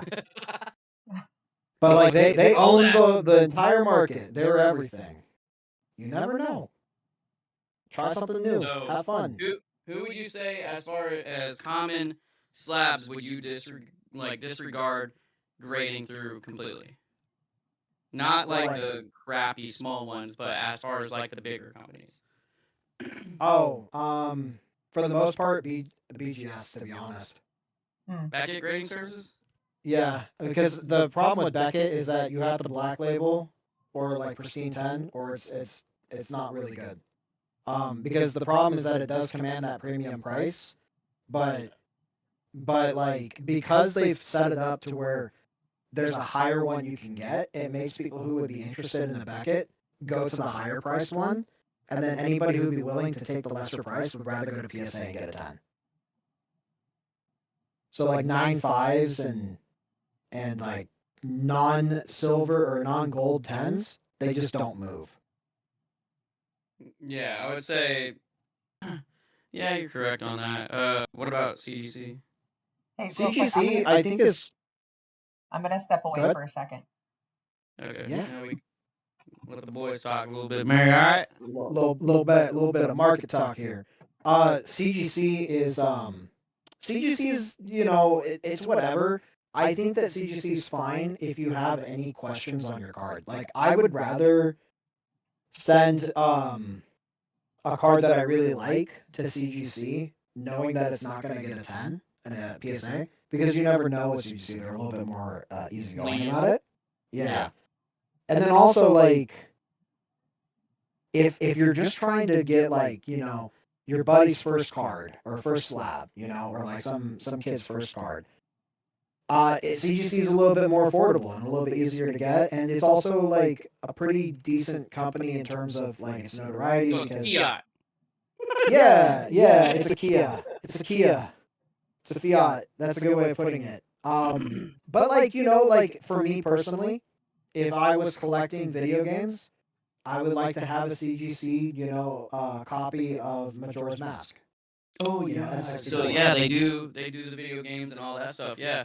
Yeah, That's they do a like good comic point. books and stuff like that. So like, it just really depends on what your goal is. You know, if you're just there for the money, unfortunately, PSA is there. You know, for me, And tag unfortunately, for personal. I'm a very big believer of that's one of my favorite cards, but as soon as new things come out or your taste, like you're gonna have this card for X amount of time and then you're gonna get bored of it. You're gonna Yeah. get bored of looking at it or whatever, and then all of a sudden you're gonna want to trade it. And that's Yeah. pretty much all my stuff besides a few, which would be something like, you know, the Cora, or some Grail cards like, you know, the Gold Star. Yeah, and to also be honest about that, like let's talk about that, right? Let's say you got a really clean. Let's say that you did open up a pop 2, you know, pack, right? And you pulled something really cool out of it, like that, right? I don't think it really matters where you send it into grade. That could be an AGS card. It's still gonna sell. You know? Like, but that's because it's not the slab that's demanding that market value. It's the card themselves. Card itself. Yep. Yeah. You know, and then remember, like, the whole point of why we slabbed cards to begin with, to protect the card. Like, that's the idea of it, and to authenticate it, to make sure it's real. Like, people are. I thought that was just to 10x my money and then move on to bigger and better things. Yeah, I wish. Nah, man. Slabbing is, I think, one of the most overrated market things right now in the entire like Pokemon hobby in general. I don't even really carry them. I don't really like dealing with slabs that much. Really? Oh my god, being a Yeah. vendor, that's insane because you could take anything like big vendors, any vendors that you pretty much go to. A lot of them will they'll find something that's perfectly centered and they'll be like, oh yeah, I'll trade this, and try to get that card so they can, double up their value, triple up their, quad, whatever it is. And I feel like that's like a big part of vending would be something like that. But it is, but the thing is about me is that I know that tonight I've been talking a lot about like prices and market speak and stuff like that. But at the end of the day, the way that I like to operate my side of vending, because I want to build a business, is that I want people to have a good experience. And I feel like when it comes to slabs is way too deep into that exact thing, which is that this is a way of generating cash. I don't really like having money motivated people be my customers. I like talking to people about their enjoyment of the hobby, and I find that, they end up enjoying raws a lot more. So like in my case, I generally try to not go over like $200. I try to keep my cards, like the majority of them, between $20 to $50 because I want people to feel like it's approachable, it's affordable, and they can get something special and then have a good time. I don't want to become cracking hits, on whatnot or anything like that, where it's like, like it's like no longer even someone you can talk to or relate to because they have nothing but just No. a And wall that's of what happens with everything. any bigger people and stuff like that. But vending, the reason Yeah. why people become a vendor is not necessarily to socialize or promote their, own self. But it seems like that's the direction that you're going with all the vending and stuff like that. Correct. Yeah. So So like, crazy. so Well, I was welcome to talking. the, great community, I guess. That's awesome. Yeah, like my whole thing is like I'm not here to be like short-lived, I'm coming in seriously. I'm trying to put on content. I'm trying to talk to people on a real level. I'm trying to make friends because I plan to be here longer than 2 years, right? And I know that by, maybe not making the most money now, it'll reward me later on because I've made the most customers happy. And so, and like I've had, big slabs come in. Of course, I'm gonna pick them up. Like I just got a Celebrations Charizard graded with PSA, came back as a 10, and I'm really happy about that. And it's a $700 card, right? But at the end of the day, that's not what's making or breaking my business, and it's not what I want to focus on. So, yeah, I guess I'm a little bit of a weird case. No, I right like now. that. And I guess I mean, whenever it comes to, if I'm thinking back to all the vendors because whenever I've been and everything, I do build relationships with a lot of the vendors and stuff like that. And Yeah. right now, there's a vendor that's opening up a Pokemon store now. Like he's set up Yeah. shop, he has a brick and mortar now and all that stuff. And now I'm, going to be working with him. And then I might be actually setting up and doing like online stuff with him through YouTube and stuff like that as well, so that they can run a shop outside or the backside of their store. They can have YouTube where they're ripping stuff and he's always about good prices and stuff like that because he's about the community. Yeah. So that's pretty cool because I just know like you're talking about this. I ramble a lot, dude, but Yeah. that's the whole topic is that all my buddies that are vendors or people that know is like people that don't take advantage of people that doesn't have all these million slabs on their table just trying to make money and stuff like that. Right. So that's kind of it's kind of Is interesting, that and it Tiger? brings me back to another point, Mary. Is that what I heard a long time ago is that whenever you meet somebody, you might not remember their face, you might never remember what they look like, what their name was, but you remember how they made you feel. Exactly. And you know what? Like I have a good I have a good story about that. So do you know tier 1 games? Have you guys ever heard of tier 1 games? No, not No? alone. Mary, any idea who they are? Vaguely familiar. Okay. So tier 1 games is they're a larger shop in California, but they don't focus on Pokemon. They do other TCGs, and their biggest one is Magic. Okay. So tier 1 games doesn't have a big Pokemon presence, so it was a good thing for a guy to open up a trade night specializing in Pokemon to kind of cater to some of the customers that like Pokemon. So a lot of the people will come in who don't necessarily focus on Pokemon or go to trade shows or big events like Card Party because they're mainly on Magic, but they have like a little dabble of interest in Pokemon, right? So basically, one of the guys came in, right? And I'll never forget this. He comes in with his little brother, and he goes, "Hey, we're selling these cards to help him get a car," right? And I took the time, even though I had a lot going on in the vending, I took the time to go through his binder, condition his cards, explain to them what's going on, show them on TCG Player, explained that some of these are older, so you want to go on eBay because TCG Player is not always accurate on older cards. And I really kind of gave him the 101 on what it's like to be a vendor, right? Yeah. And I spent the time, even though I probably shouldn't because there was other people there, but like my wife was covering the table, it's fine. So 3 months later, I'm sitting at the table and the guy comes in. Now he had bought a 151 Costco box from me and a Lost Origin box, ETB, right? And he comes into the door and then he goes, "Hey, I've been waiting for this show for a month. I'm looking specifically for you." He didn't have my card, he didn't have my socials, he didn't take any of that and remembered who I was. But he remembered the interaction we had at the show. So he came back to me and he goes, "Hey, I don't know what it's worth. I'm not interested in Pokemon anymore at all. I want you to value all this." And he opened up like his personal binder and all of his cards. And he's like, "I want you to tell me what you can take because I trust you." Right? And that was the first time as a vendor where someone didn't just go to the next guy, and get a price check or whatever, and like came back specifically for me. That made me feel really good. It told me that I was doing something right. So I look at him and I go, "Look, I'm happy to look at all this. I can't do it right now. This is too much." I said, "What happened? Why are you getting out? Right? Tell me about it." And he told me the reason why he's getting out is because he went to Vaughn's, which is like a grocery store in California. And he went over there and he got to a vending machine and he pressed the button and there was an ETB available. Right?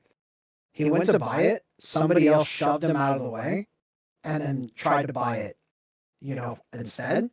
And he got into a fight with this guy. So what ended up happening is that he backed away and then he saw 2 other guys come in.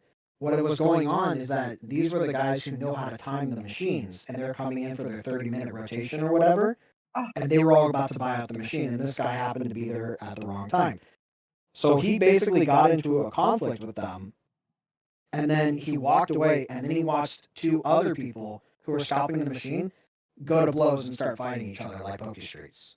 Right? Oh my And at that point, he said, "This hobby is no longer fun. This is crazy. I'm getting out." And that's when he decided to come see me.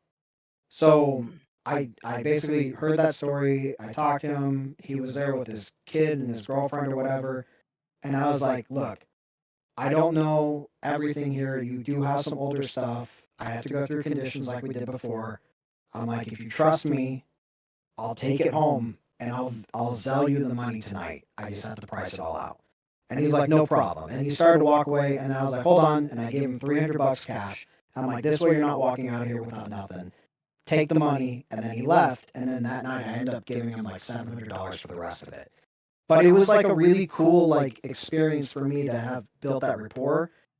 And that is kind of what, like, because you had asked me earlier, what is my favorite part about vending? That's my favorite part about vending, is to actually get to know the people, understand their story. Why do they like Pokemon? What's going on? What does it mean to them? Like, it sounds really, like, generic and silly, but it's the truth. That's the best part of it. Well, and it's interesting Yeah. because it's things like that that again, like I see some of that around here.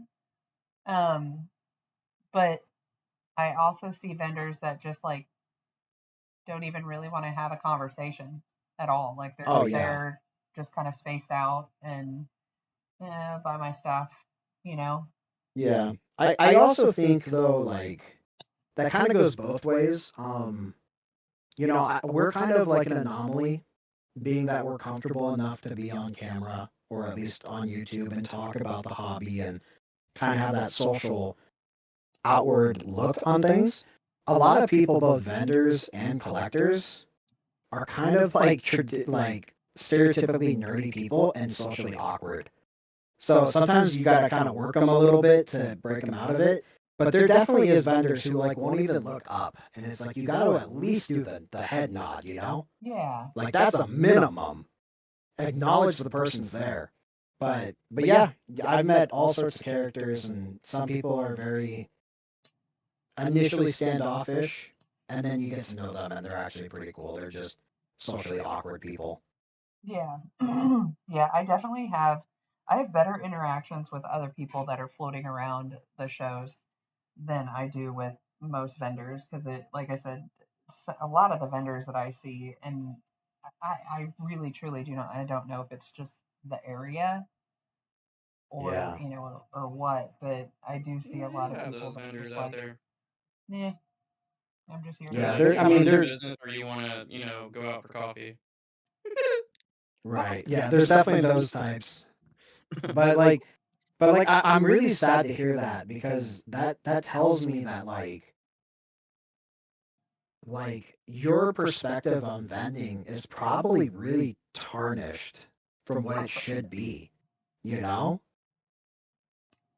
like Yeah. that's kind of heartbreaking that you have that bad experience. I'm sorry that they're doing that to you. Well, I mean, I you mean, know, that's where most vendors are like that, actually. And that's just coming from here, too. A lot of vendors are in it just for the money. Yeah, yeah, They don't that's care a about anything shame. else. every Yeah, now and the then, thing is like, if you take the time, you treat people right, like as long as you're having fun, the money comes. You don't have to stress it that much. Like right. even for like my website sales, right? Like let's say that nothing sold. I'm not really that heartbroken about it. I'm already playing with house money. I'm not putting any more of my personal money into this. And I'm like, okay, cool. I get to keep this stuff and enjoy it for myself, you know? Big whoop.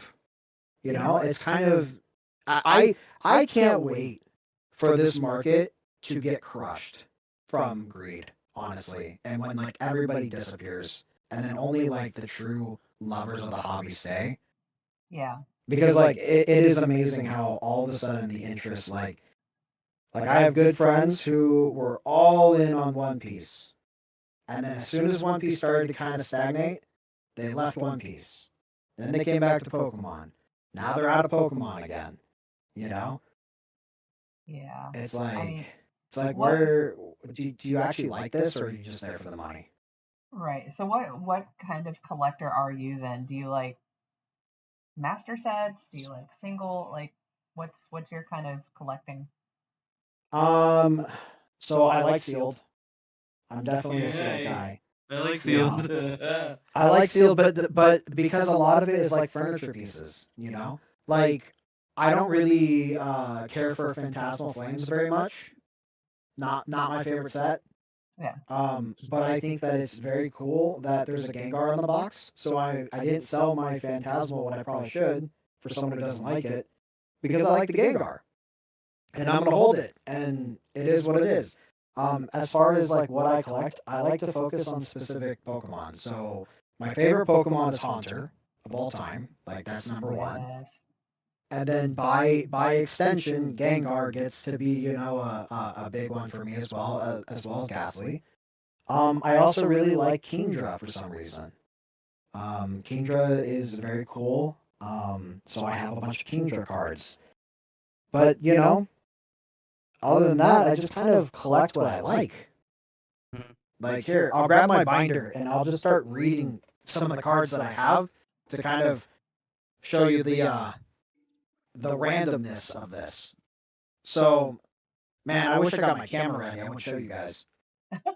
But like my first page is Mimikyu V from Brilliant Stars, where Mimikyu Let's is sitting on the couch and it looks like something from The Exorcist. Dope. Yeah, Dope. that one.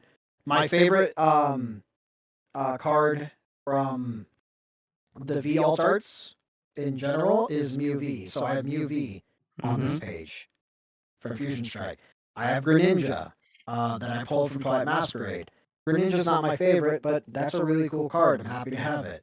I have Lily Scafari that I pulled from a pack that my friend gave me. That's SIR. My favorite trainer card of all time, Parasol Lady. Have that one. What? Yeah, Paradox Rift Parasol Lady. I think she is beautiful. I still need her. Yeah, I think that card is so underrated. I have Miraidon from SV Base. I have Rocket's Persian EX from old Team Rocket Returns. Or no, this is from sorry, not Team Rocket Returns. This is from what's the name of that set? I don't know. Old. It looks like wings on the icon. Oh wow. Yeah, that Mew V right there. That's my favorite V card. I have Giovanni's charisma because I think that him hanging out with this Persian and like having the night off, looks really cool. Houndoom from Shroud of Fable, and these are all like my modern cards. Makes me Huh? think of the Godfather. Yeah, exactly. I mean, he essentially is the Godfather, Yeah. But then, Fair I have enough. some cool promos. Like, I have the Pikachu from McDonald's that I really like. I have the ID Volkswagen 3 China promo. Where Wait, it's what? Pikachu. There's a Pikachu card. Oh, out of That that was- big old box. Yeah, Yeah. I have one of those, and you could only get it by test driving the card or the car. I have, it's a cool one. I'll send it in the Discord. Is it just I stamped, have- right? Yeah, it's just a stamp. Yeah. But it's just weird seeing a Volkswagen on a card, I have a Genesect promo from XY that I think is really cool. I have the trainer gallery of Snorlax eating. I have all of my Pokemon Center promos from SV here. And then we'll go I'm just kind of flipping through, but we'll go into some vintage. I have Dark Charizard, my childhood Dark Charizard first edition holo. I've got I had that. a 9 I just got rid of. Yeah, it's got a slight crease on it. I'm probably going to get it repaired because I want it to be perfect. On my other page, not even Pokemon, I have a legendary, or Legend of Blue Eyes White Dragon that I pulled. Yeah. Ooh, yeah. I have I wanna Kafka get rid of from it. Final Fantasy. Yeah, I'm holding on to it. I pulled that out of a blister pack. That It's I so thought- funny how Yu-Gi-Oh cards are so small. I know. I never knew that until I grabbed them again, and I was like, "What the hell?" Yeah, and they have the most text on them. They're the smallest cards with the most text. You have I do magnifying actually have glass to some read them. Yu-Gi-Oh cards in my personal binder. So Yeah, small. Yu-Gi-Oh! Yu-Gi-Oh's art is super cool. Yeah. I have Kafka from Final Fantasy TCG, right? Because it has its own TCG. And Kafka's didn't cool. know I that. got Jump. Yeah. There's another one that I wanted to carry on the shop. There's Final Fantasy TCG. It's its own card game. That's interesting. Yeah, I have a Jumbo Cactar from Magic. I have the Stay With Me card from Magic. Cloud. Then going back to Pokemon, I have a Hollow Electrode, a Ninetales, a Dark Golbat, a Blastoise base set, a Fossilis, or is it Fossil? No, it's Jungle. A Missing Jungle Jolteon error card. Mm-hmm. Kabutops hollowed, Yukamori Blissey. It's kind of just all over the place. Victory Bell, reverse hollow. A Japanese Dark Charizard where he has a swirl in his hand. It looks like he's grabbing the swirl. Oh wow. Which one? Yeah. Dark Charizard, but in Japanese.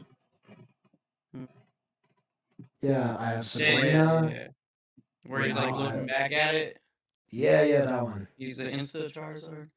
Exactly. Oh, I got Golbat. Yeah, I have Dark Golbat, Hollow. But then I also have Cleffa from City in Flames. I think Yeah. Cleffa's super cool. Yeah, I love Beautiful that card. card. It's so pretty. Yeah, or Zora from Shroud of Fable, where he's sitting on what I think is the post that Celebi gets summoned at, that little shrine. Ooh, That's what I always saw with that Zora card. I just cleaned this card. that is so Yeah, I got a couple band cards. I got the one with the swastika on it with Golbat.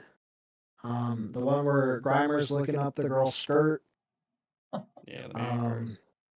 Yeah, I got a Gulpin sitting next to a kid trying to balance a fork on his cool. nose. Oh yeah, that's a Radiant from Generation. Yeah. Yeah. And then I have old vending cards, the vending machine cards and card-ass cards, which are kind of weird. And then I even have stickers. Yeah, I collect whatever I like, Yep. Yeah. Yeah, I'm always curious to find out how people collect because everybody's a little different. Maybe how do I collect? Yeah. Collect everything and then give it away. I don't think he collects. I think he hoards. Yeah, but That's so many cards. Give me 'em. Give me 'em all. but like for me personally, that's a crazy card. Like I'm a completionist, so I like master sets, but I also have a couple of personal binders where I put cards that I really enjoy, or they're themed, like my husband has themed pages on his. He gets really creative with his themes, but I'm just like, oh, this is my snow page, or this is my water page, or my ghosts, Yeah. and of course There's the swastika. yeah.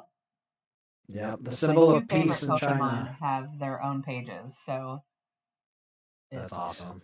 yeah. Yeah, I really like also like finding out random things. If you guys ever get a chance to check out my Instagram, um, I used to have an ongoing series. I'm gonna bring it back once my buddy finishes his brick and mortar. But I was a host for a short series called Tesoro Tuesdays with Tyler, and I would talk about random things. And like one of the first things I ever talked about was that like Pokemon has fan art too, right? And what I mean by that is like Pokemon is inspired by works of art of the past, and then it is recreated in their own style. So like one of them is like the stairs. I forget the artist's name, but like the Palkia V, where it's like all the stairs going in different directions, and Oh yeah, that love classic that piece. card. Trippy. Yeah, very trippy, very cool card, right? But like one of my favorites that not many people know about is that you have Team Rocket, Doug Trio.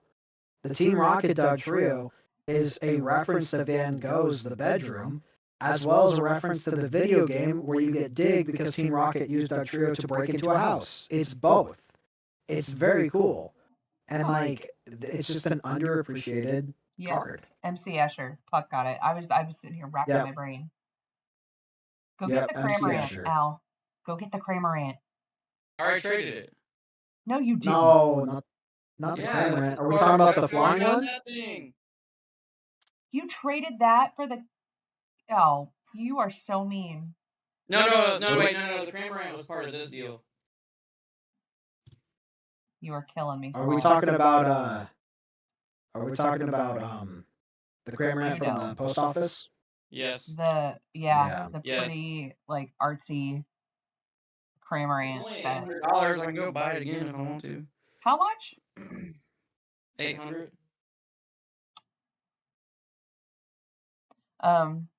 So Al, do you Alaria. have the original? Sorry, Mary. No, you're good. Go ahead. I'm just curious if he has it. Do you have the original Giovanni's Scream from Japan or Scheme from Japan in that original briefcase that they released back in like 2016? Oh no! Oh, will you kidding me? That freaking $10,000 card? I'm just curious if you had it.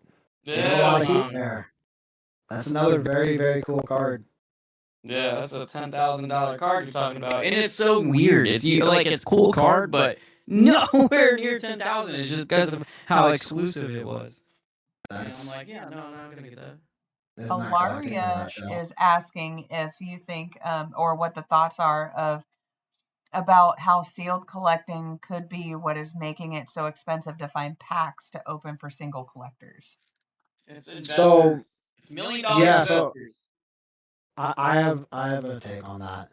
So Alaria, it's not really, at least for me, it's not the sealed collecting that's killing it.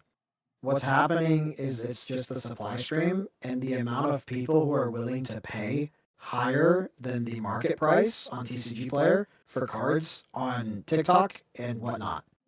As long as that continues to happen, there's no reason why a business wouldn't just continue to buy at market price forever. And they are buying them. Like a $10 pack is selling on whatnot for $15. So as long as that continues, the floor will always be higher. It'll never come back down. And that's part of it, but it's all these billionaires coming in the market and saying, "Oh, the Pokemon market is better than the stock market. Okay, let's buy this $100,000 warehouse." So I don't think that's the case. And the reason why I don't think that's the case, hear me out, okay? The reason why I don't think that's the case is because I am a watcher of Rudy.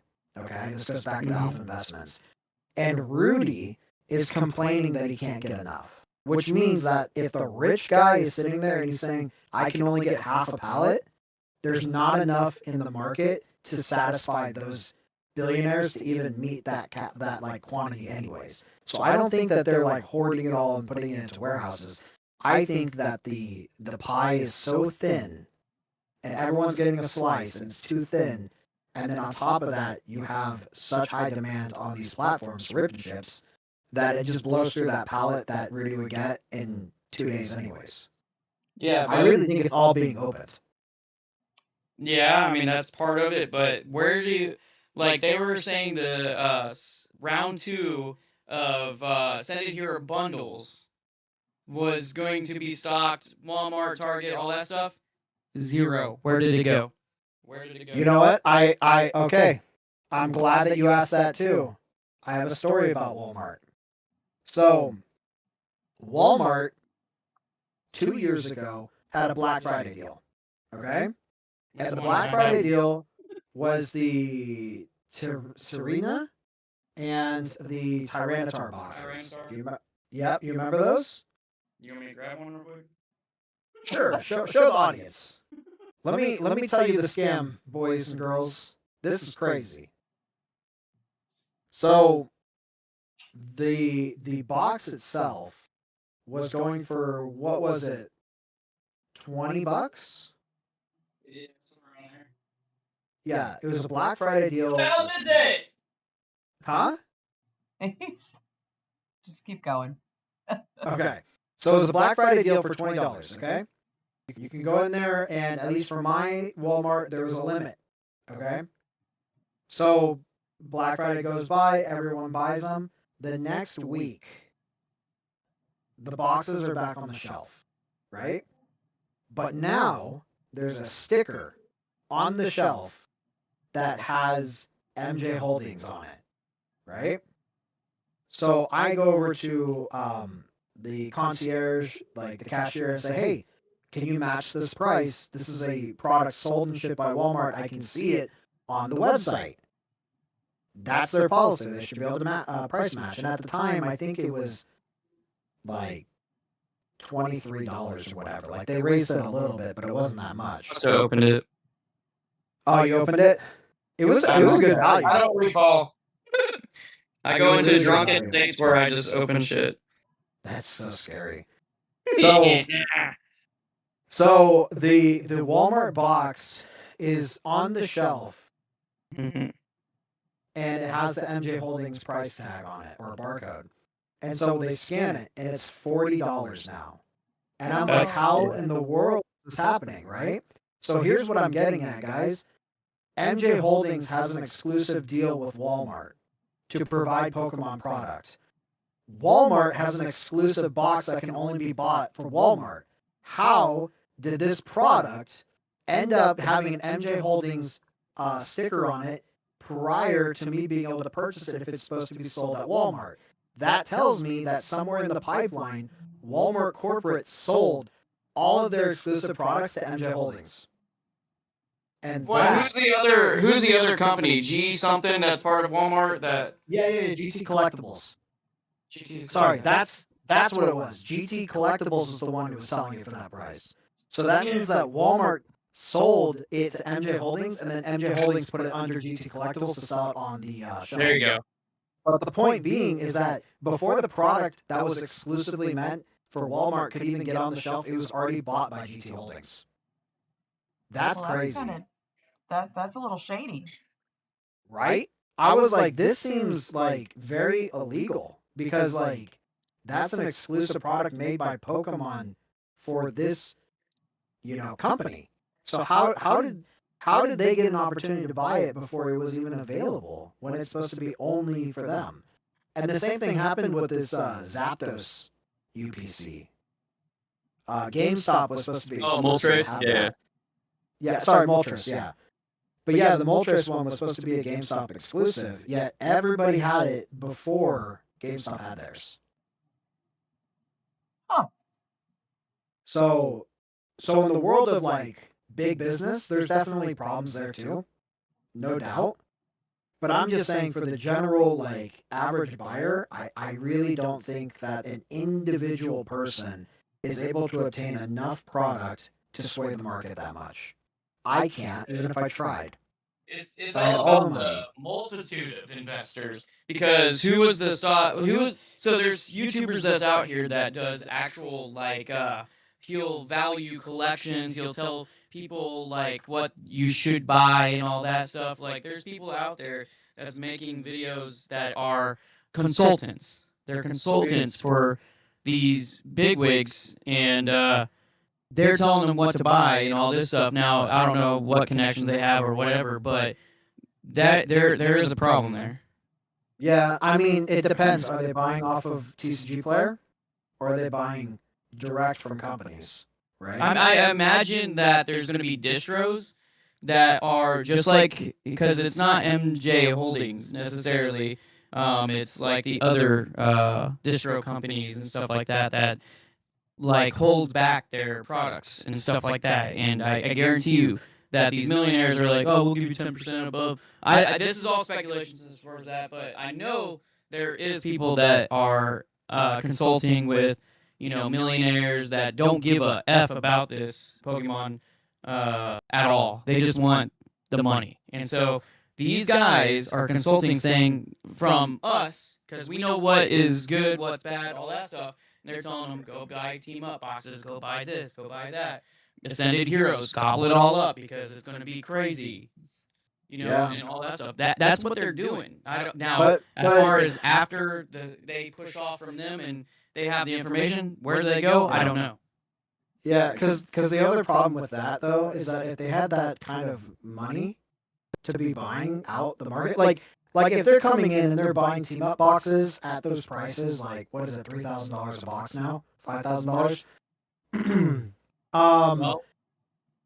Wait, is it 12? Yeah, it's around 12, I believe. Oh my. Oh my gosh. Well, even then, I don't think that's the same conversation. I mean, we're talking about run-of-the-mill packs, you know what I mean? So, like, if they're buying older products, I would say that's a, open market, and they're going to buy whatever they want to buy. And if anything, it for a collector who has stood the test of time and been here long enough, they do receive like a financial benefit from that. There's no way that they don't, right? Which allows them to trade in to get more product that's lesser value in mass because they held to their, team up ETB or whatever it may be. But as far as like the idea of them going in and buying it out as of now, I would say that maybe would hold true, except for the fact that like Perfect Order, like Greninja boxes, are pretty available at an okay price. Not a great price, not a terrible price, but like if you're like an investor who doesn't care, you just buy everything, especially if there was enough of them to where it could really change the market. That guy. Who? Nostalgia. Oh, hello, Raiders. Oh, Nostalgianomics, yeah. Nostalgia. Oh, Alex? He actually consults and does all that stuff too. Yeah, I mean, sure.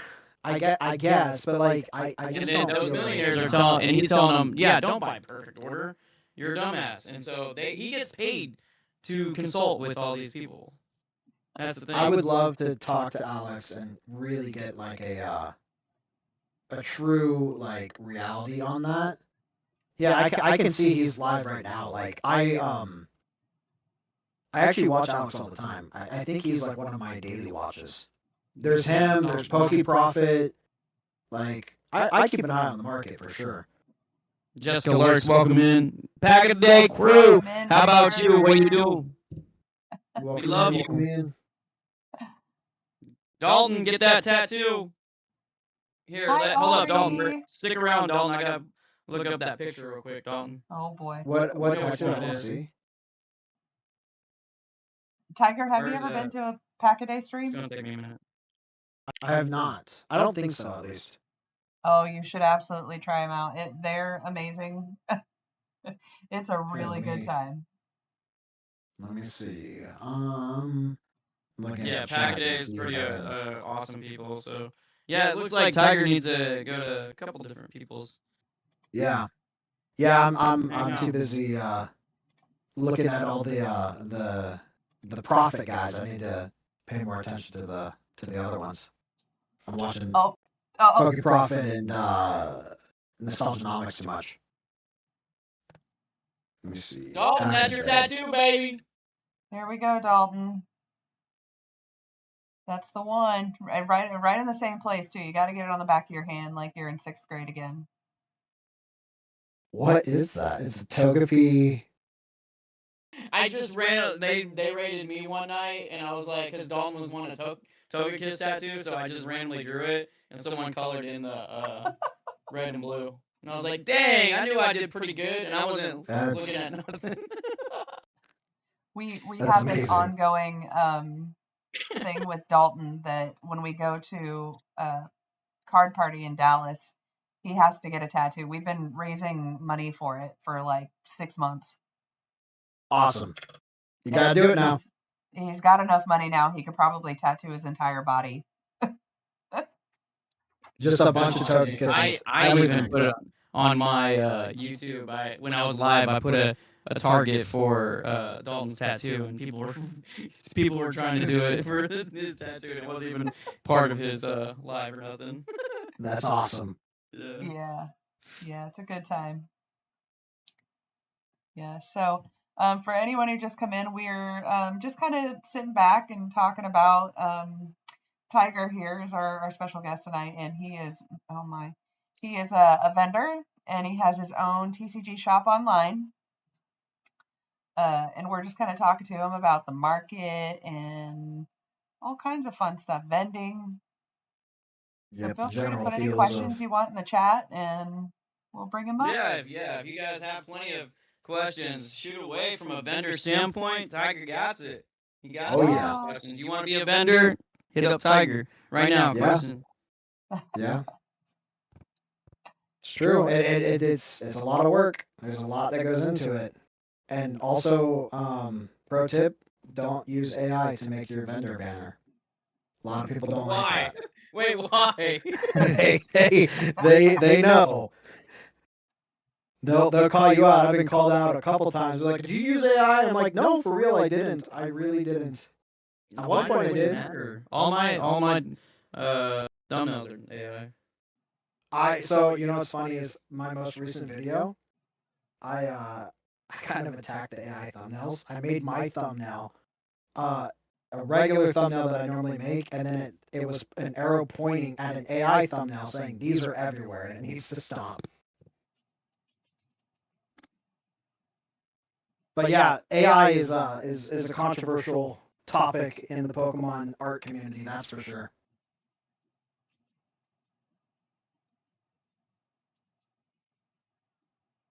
There we go. Sorry, I was typing. I'm not very good there it at is. typing and talking at the same time. There's my 2-view video. You forgot what investing is, Mr. Investor. Don't fear the fall. And these are everywhere. Dude, I'm telling you, everyone needs to go and watch that Scams and Fakes, that fake Gem 3 boxes.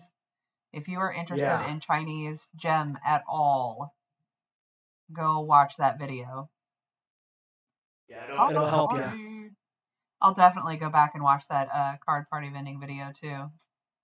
Yeah, it was a good time until just now. So thank you for the love. Yeah, I used to also do like a weekly like breakdown of what was going on with everything. I'll come back to doing it. It's just a lot of work. It's a lot of work to pull everything. Go ahead. I was just going to ask you if you had any videos of like if you're ripping or opening anything too. So I did have a daily opening on my Instagram. I gotta go back to doing it. That's where I pulled my Greninja. I pulled like the hyper rare Obsidian Flames Charizard. I pulled something else.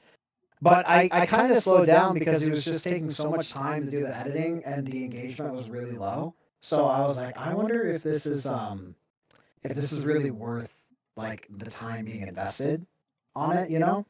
Yeah. What's wrong with those thumbnails, Tiger? There's nothing wrong with those thumbnails. They're beautiful. They're not AI. I went and did them. That's what happened. See.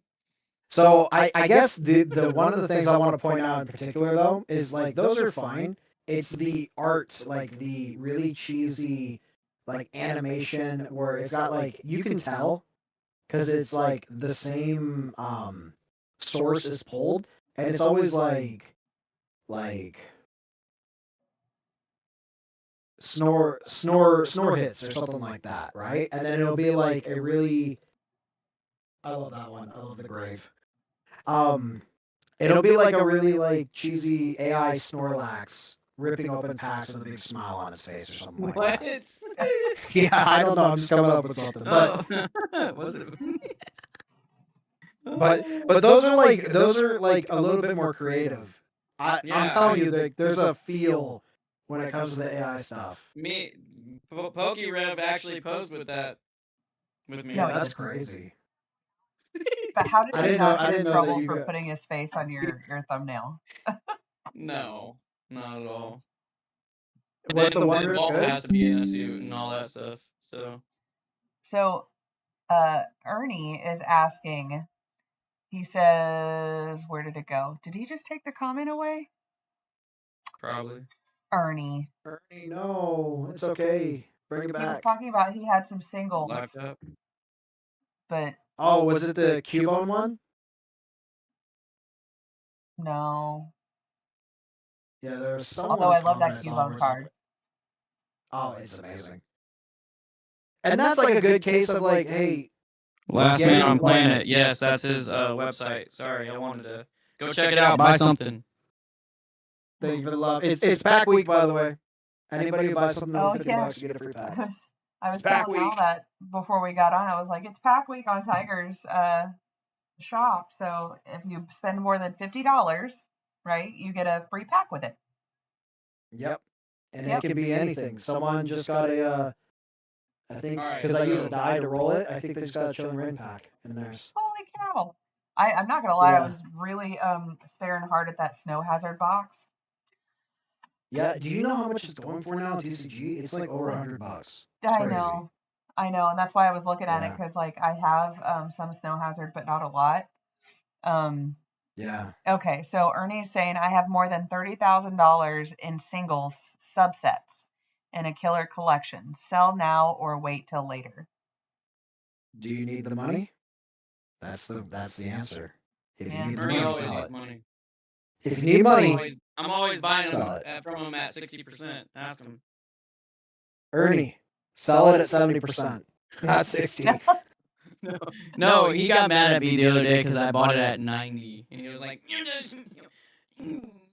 I always, when I 90 buy is for really Ruby, good. I always round up to the next dollar for every card. All right, here we go. I'm buying this. Let's see what's in it. Oh, $50 you're gonna do it? value mystery box. All right. I'm gonna open it live. Or should I make a The- video the- on it? And The then problem see now if is that now I'm Smash or influenced by you trash. buying it. Hmm? The problem is that now I'm influenced. I need like 3 people. This is not to Oh, sell really? promo. Am I gonna put you on as a part of a collab on live or on the video if I make a video? And is it gonna be something that's worth, opening? And Oh, maybe, yeah. You're gonna be like, whoa, a Destin Rivals booster box. That's crazy. No, what I need from Chad is I need like 4 people to buy a $50 box, so that way I don't know who bought it. Oh, yeah. You know? Yeah, that's what the new thumbnail we just came up with because I bought a $350 box from PokeHex, and that's my new thumbnail gonna be. That's let me hilarious. go ahead. I missed it. Oh, cool. Yeah, I'm curious to see what you're gonna make with my thumbnail now. Yeah. Well, Well, what would you recommend me? A $100 box or a $50 box? And I mean, either way, you're gonna get your money, but you have to pay shipping. So like, 100 makes more sense to reduce the shipping for you. Percentage wise. Yeah, but I mean, I don't know. I feel weird. I shouldn't be answering that question. Do whatever No, your go heart ahead. tells you to do. It's very influenced too. So. Do you want me There's to, always a way. really promote it or? I Heavy love influence. this. I love it.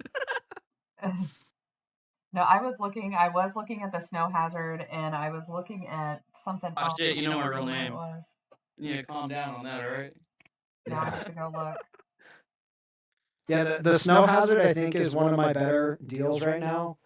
I don't have a ton of stuff on the site as of right now. There's some decent things, but like I was really hoping that these Gen 3s were gonna be real because that really kind of put me behind. Yeah. There you go. Oh boy. Okay. There it is. Oh, there we Chat, go. what should we send him? Should we send him a CGC like Dunsparce? Dude, Yes. you're gonna get so ridiculed. 1000% send him that Dunsparce. Oh, it was the white flare I don't think I have. or the white So flare ridiculed. booster bundle that I was I looking can't at. wait to roast you. White Flare is a good pickup right now. Yeah. Oh no, White Flare's dope. Yeah, White Flare is really good. I think they underprinted that set. But Along for Black $8 Bolt. more, I can get a whole booster box of Snow Hazard. So, you know. Yeesh. And the booster box has a guaranteed hit. Yeah. Oh man, I don't think I have a Dunsparce to send you, man. What am I gonna send No, you? I don't need Dunsparce first. Don't do that. Don't take advice from me. Mr. I have Ron? it. I have a lot of everything, so it's just mainly just for the video purpose. So Mr. Rhyme. Got it. You know what? Mr. Rhyme, send you a good time. I want to go look at the card list for this too. For Snow Hazard. Snow Hazard's like okay. I think the best thing in there is like Chin Pao and Grusha. Yeah, What do I you think love about that that card? Grusha though. And I don't have it on my Snow page. I'm like actively looking to figure out what I'm gonna send you. Oh, the Mega Darkrai is like I'm so We got disappointed.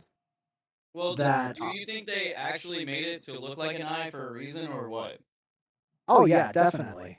Abyss Eye. I mean, Well, I mean, his whole thing is that he's a giant eye in the game. is So- it really? I didn't know. Yeah. When he Mega transforms, he's a giant eye. Oh, it's got dude, that's the so sick. Now I want it more. It's got Yeah, the Kamita, I'm the so disappointed I Artivax, didn't get that Frigivax, and boss. the Vax Caliber in it, and the Gothita, or Gotharita. Yeah. Yeah, like it's not a terrible set. Like it's pretty decent. There's definitely worse Japanese boxes. But Don't do that. what? Rafa using the Dunsparce joke. Done do that. Don't do that. What if I just send you a video game? $60 video game. Oh my god. You'd be like, well, Okay, it definitely Tiger, is a send me mystery. a box of Yeah. Snow Hazard. All right, I'll get it shipped out tomorrow. Thank you for your patronage. Patronage. That's crazy. I didn't expect to make sales right now. Well, I Alright. wish you would have been able to open stuff right now, because I would have been I buying. know, I'm mystery sorry. boxes. But I That was on me like because them I'm like, pre-made. no, we don't or need pre-made. Tim's. Yeah, I'm just trying to make sure that like whatever I send you is not like obviously me trying to play into the thing. I want it to be like a genuine what would I actually send type of box, Yeah. you know? Yeah. Yeah, I You know mean, what I'm- it's okay if you go, oops, where'd those come from, you know? Oh yeah, right. Well, oh snap! You actually got the $100. I thought you got the 50. Oh jeez. Okay. Oh, my bad.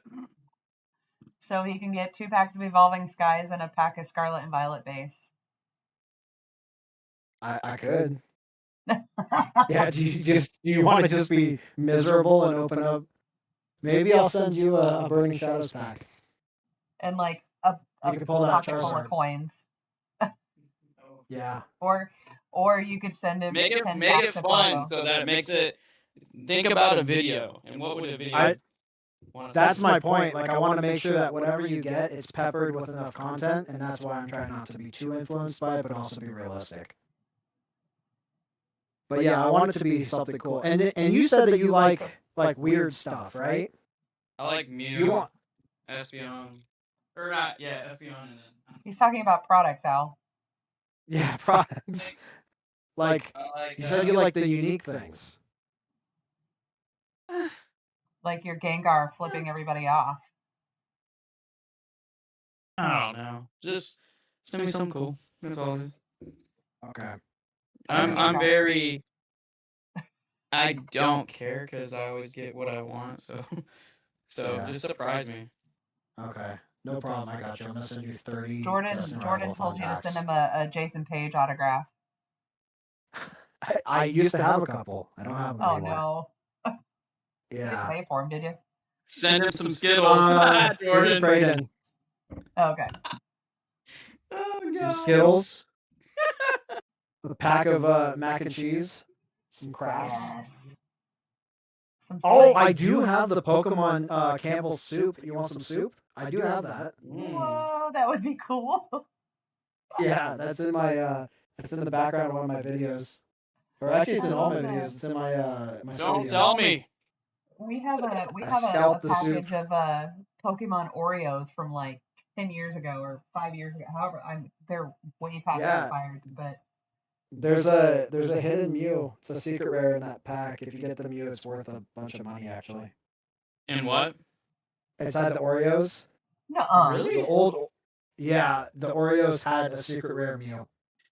Inside of it? I'm gonna step away for just a Inside second. of it. Just like So you have to crack it open. Yeah, I don't remember no. the exact details, but let me see if I can find it. Oreos Mew. Yeah, I got Maybe it's on Google it. price trading. Yeah, the Oreo Mew is the rarest and limited edition Oreo X Pokemon collaboration, initially released in 2021. And it's like a mythic. Like, Because the cookies Mew. are. Oh, I thought you meant there was a card. no, it's the cookie itself. I'm like, bro, I will totally rip this shit open right now. Yeah, no.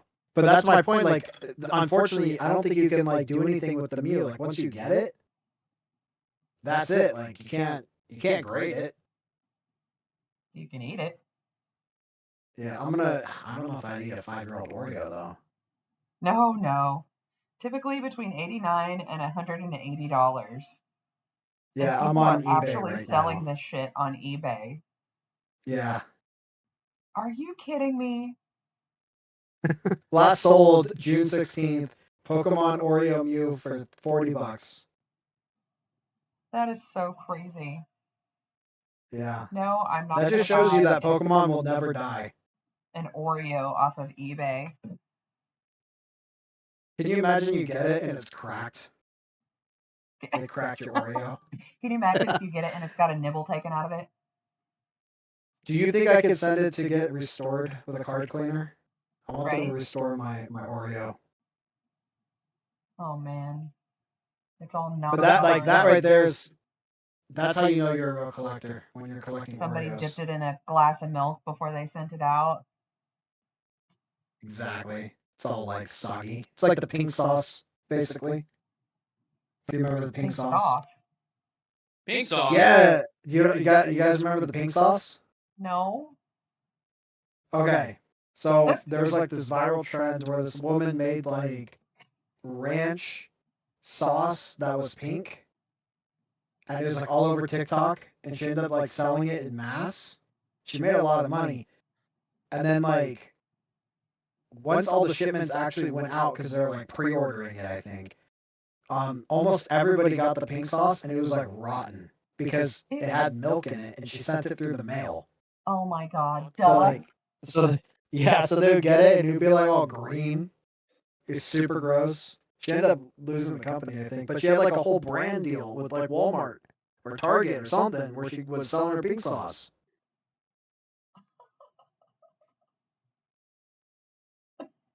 See this chat? You learn about pink sauce and Oreos in this podcast. This is the kind of stuff we talk about. Oh my god. Oh yeah. That's Yeah, there it is. Oh, she still sells it. No way. Oh, but she sells it by the recipe now. Oh, of course. Oh no. Yeah, it's sold out. You could buy it, but you can just buy the recipe for $5. Or you could just put some red food coloring in a bottle of ranch dressing. Exactly.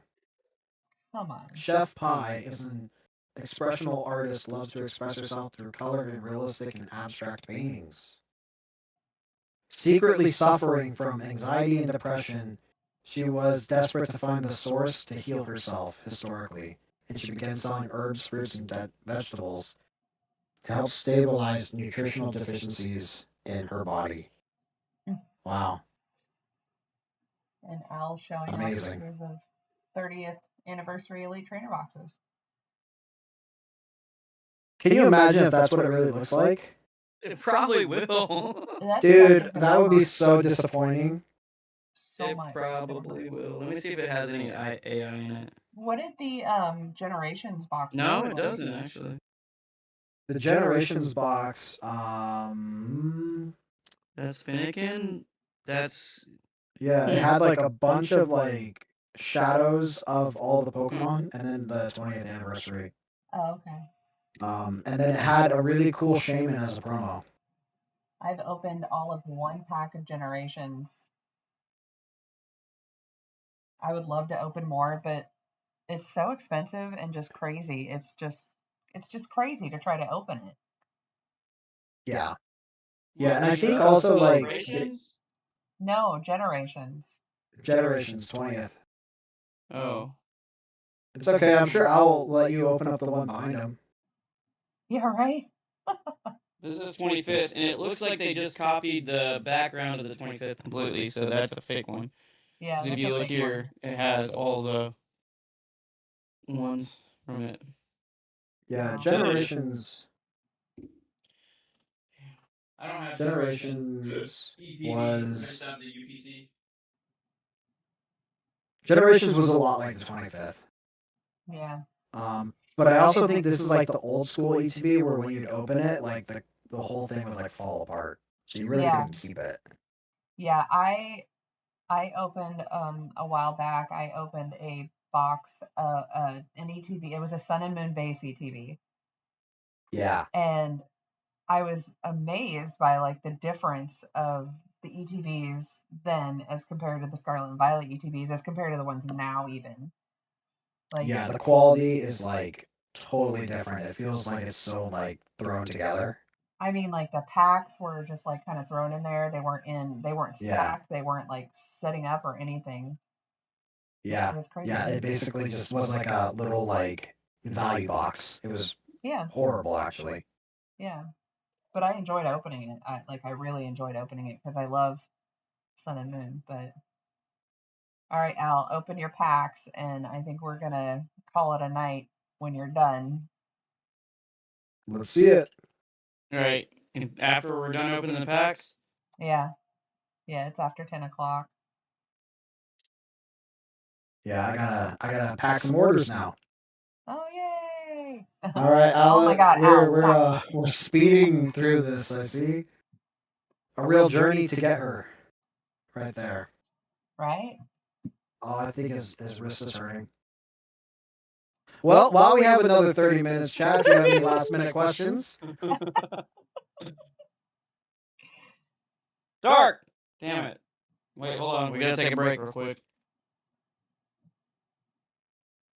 Oh, yeah, boy. of course, gotta do this. Rafa, you were right. ALB does want to open packs. You need to send me one of those. Throw it in my bag with the people. Yeah, I want one. Actually, I want a deck so that way when I play my fighting deck, I can just use those. That's amazing. Yeah. I've not ever built a fighting deck. I built my own Venusaur deck, and my husband built a low punny deck that has. Low punny is that normal or Grass. fighting? Oh, got it. Boom, baby! It's fighting, I think. I think his is fighting. It was the mega low punny. Yeah. Oh, not done sparse. God dang it. Look at that Dunsparce. Beautiful. You're killing me. Oh. Nope, that's a Moltres. It's a red phoenix bird. Lightning! I'm like, damn it, moist. nope.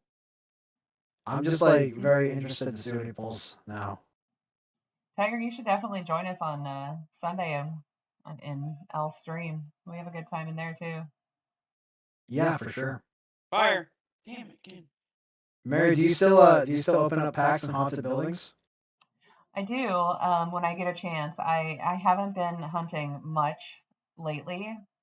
But I plan on getting back out there really soon. It's just been crazy busy over the winter with school, and and now it's summer and I'm still crazy busy. But Yeah, I get you. yeah. I just always thought that was very cool. It was kind of Yeah. like a new take on it. Kept busy. Yeah. And I That's just that. the idea behind it was just to combine my two favorite hobbies. You want me to open Sun and Moon packs? Whatever I mean, you I'm not want. gonna say no. Yeah. If you want to open up a sun and moon, do it. You're not drinking, But right? yeah. There's a really cool like haunted house in San Diego that if I you would ever love- get a chance to come down. Yeah, I would love to go to San Diego. I know I really want to go to the Queen Mary, Yeah, I stayed there. It was fun. and I would like to go to the Winchester Mystery House. But I'm Yeah, also I really haven't scared to been. go to California because the second I do, the San Andreas is going to let go and we're all dead. Don't worry, there's a lot of boats here. Al, are you gonna open it or are you just Open teasing it us and give with me the it? promo. Nah, I'm not gonna open it. Okay. That Pikachu, by the way, is the Volkswagen promo Pikachu. Is that Pikachu with a like that Pikachu, the promo card? Yeah. That's what the Volkswagen one is. Is it? Okay. Yeah, the I'm trying to Chinese one. remember. Wow. But yeah. Don't worry, the San Andreas fault will hold on for at least another week. At least we're another good. week. I'm telling you, the second I step foot in California, it's going to let go and everyone's going to be like, damn it, Mary. It's okay. I live in a mountain, so I'll just end up on an island. It'd be There you great. go. Yeah. I have beachfront property. Hell yeah. Wait, what? I like that. He Yeah. lives on a mountain, so Yeah. when the San Andreas goes, he's going to have beachfront property. That's so Exactly. funny. Oh, there's my two flipping off things. Awesome. And Mary Well, wants Tiger, one. thank you Well, Tiger, just win so something much on for- my stream. Huh? Come win something on my stream, and then I'll send you one of those flipping off things. Oh, yeah, Team Rocket absolutely. Pack or base set Charizard Shining Knockout. Yeah, so you do it on Sundays, right? Sunday, 6 p.m. Central. Sunday, 6 p.m. Okay. Central. So I 8, will be no, there. 4. That's Yeah, 4 I'll your take time. Team Rocket. Team Rocket. Yep, you can win it. It's up for grabs. That's crazy. I would love to win that. That's really cool. I've already gave away Yeah. $700 and some worth of top hits in the past 3 weeks.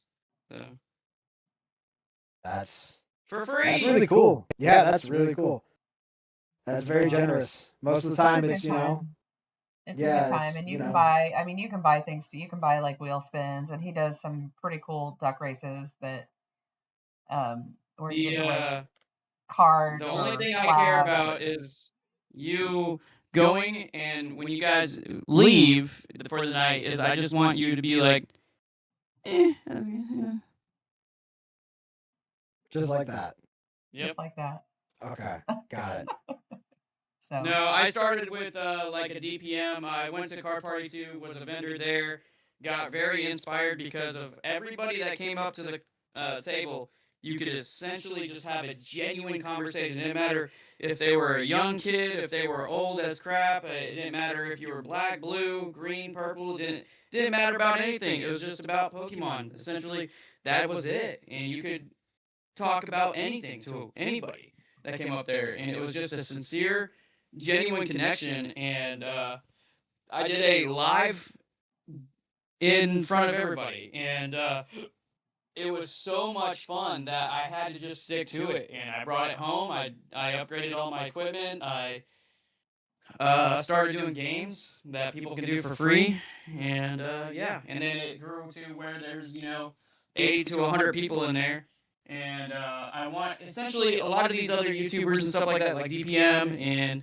a lot of your favorite YouTubers. They're just like all about going, and they never stop. They never talk. The people that are watching is never really the object of the scene. And so my games are committed around to picking as many people as possible in the time frame that I have, but putting them in front of everybody. And so you're able to shine on the screen. Doesn't matter who you are, you're able to be out in front of everybody. And I wanted to give everybody a chance to win something.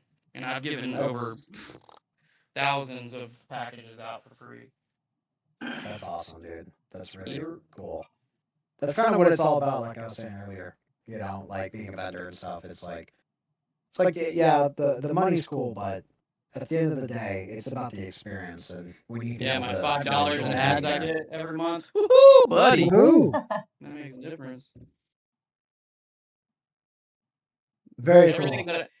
that I get goes, because I don't do this for the money at all. I don't like. I have a great paying job, and so I just do this for the culture, everybody else, and that's why I put exclamation point culture in my thing, because everything I make through YouTube, through the memberships and super chats and all that stuff, goes right back into it, and the giveaways, as you can tell.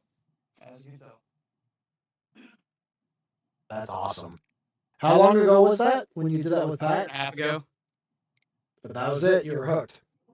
Yeah, and then we started. It was car party 2 in Florida. Okay. So you're in Florida. No, that was Kansas City. I just went because it was a big event, and I wanted to get my name out there in vending and stuff, kind of like you did. And I just went live, and I started giving away packs. I started doing box break and just throwing packs into the audience and stuff like that. And I was like, okay, this is where it's at. This is fun. Yeah, And that's where I shine. So I give shit away. I allow you to buy some stuff if you really want to. It's all friends and family. So because I don't have a shop yet, which I will, and I might need to pick your brain. But yeah, Cool. that's about it. Very Sorry, I cool. did swallow myself, but you're pretty awesome. No, too. no, I like your whole serene of being able to be a vendor but not think about the money in a sense. I mean, everybody does this for some sense of the money and stuff like that, because you're building a brand and stuff like that. So essentially it is, but you're very sincere as a person that comes to this as like you're really wanting to help people out, and I can tell that you have a good heart when it comes to this. And so I think that I consider you somebody that a friend, and hopefully that you stick around the community. Maybe come to my Sundays. Yeah, I'll definitely be there. I mean that sounds like a lot of fun, dude. Thank you so much for that. I really appreciate it, and thank you guys And then both for having me on. I'm gonna redo the thumbnail for the video I'm gonna make of yours, and I'm gonna send you 2 different ones. And one's gonna be me bending over, and there's gonna be poop on the ground with your logo, or there's gonna be one of like a gold treasure chest with it shining out. So Can you? I mean, I'm trying to think of what to respond to that. Maybe we could blend the two, and it could be you. It could be you digging through poop to the treasure chest. You know what I mean? Yes. No, I'm just pressuring you and trying to give me some good shit, but no, for real, just make it a mystery and just make it random. I don't care. I'll be sincere. All right, I'll take care of you. I'll figure it out.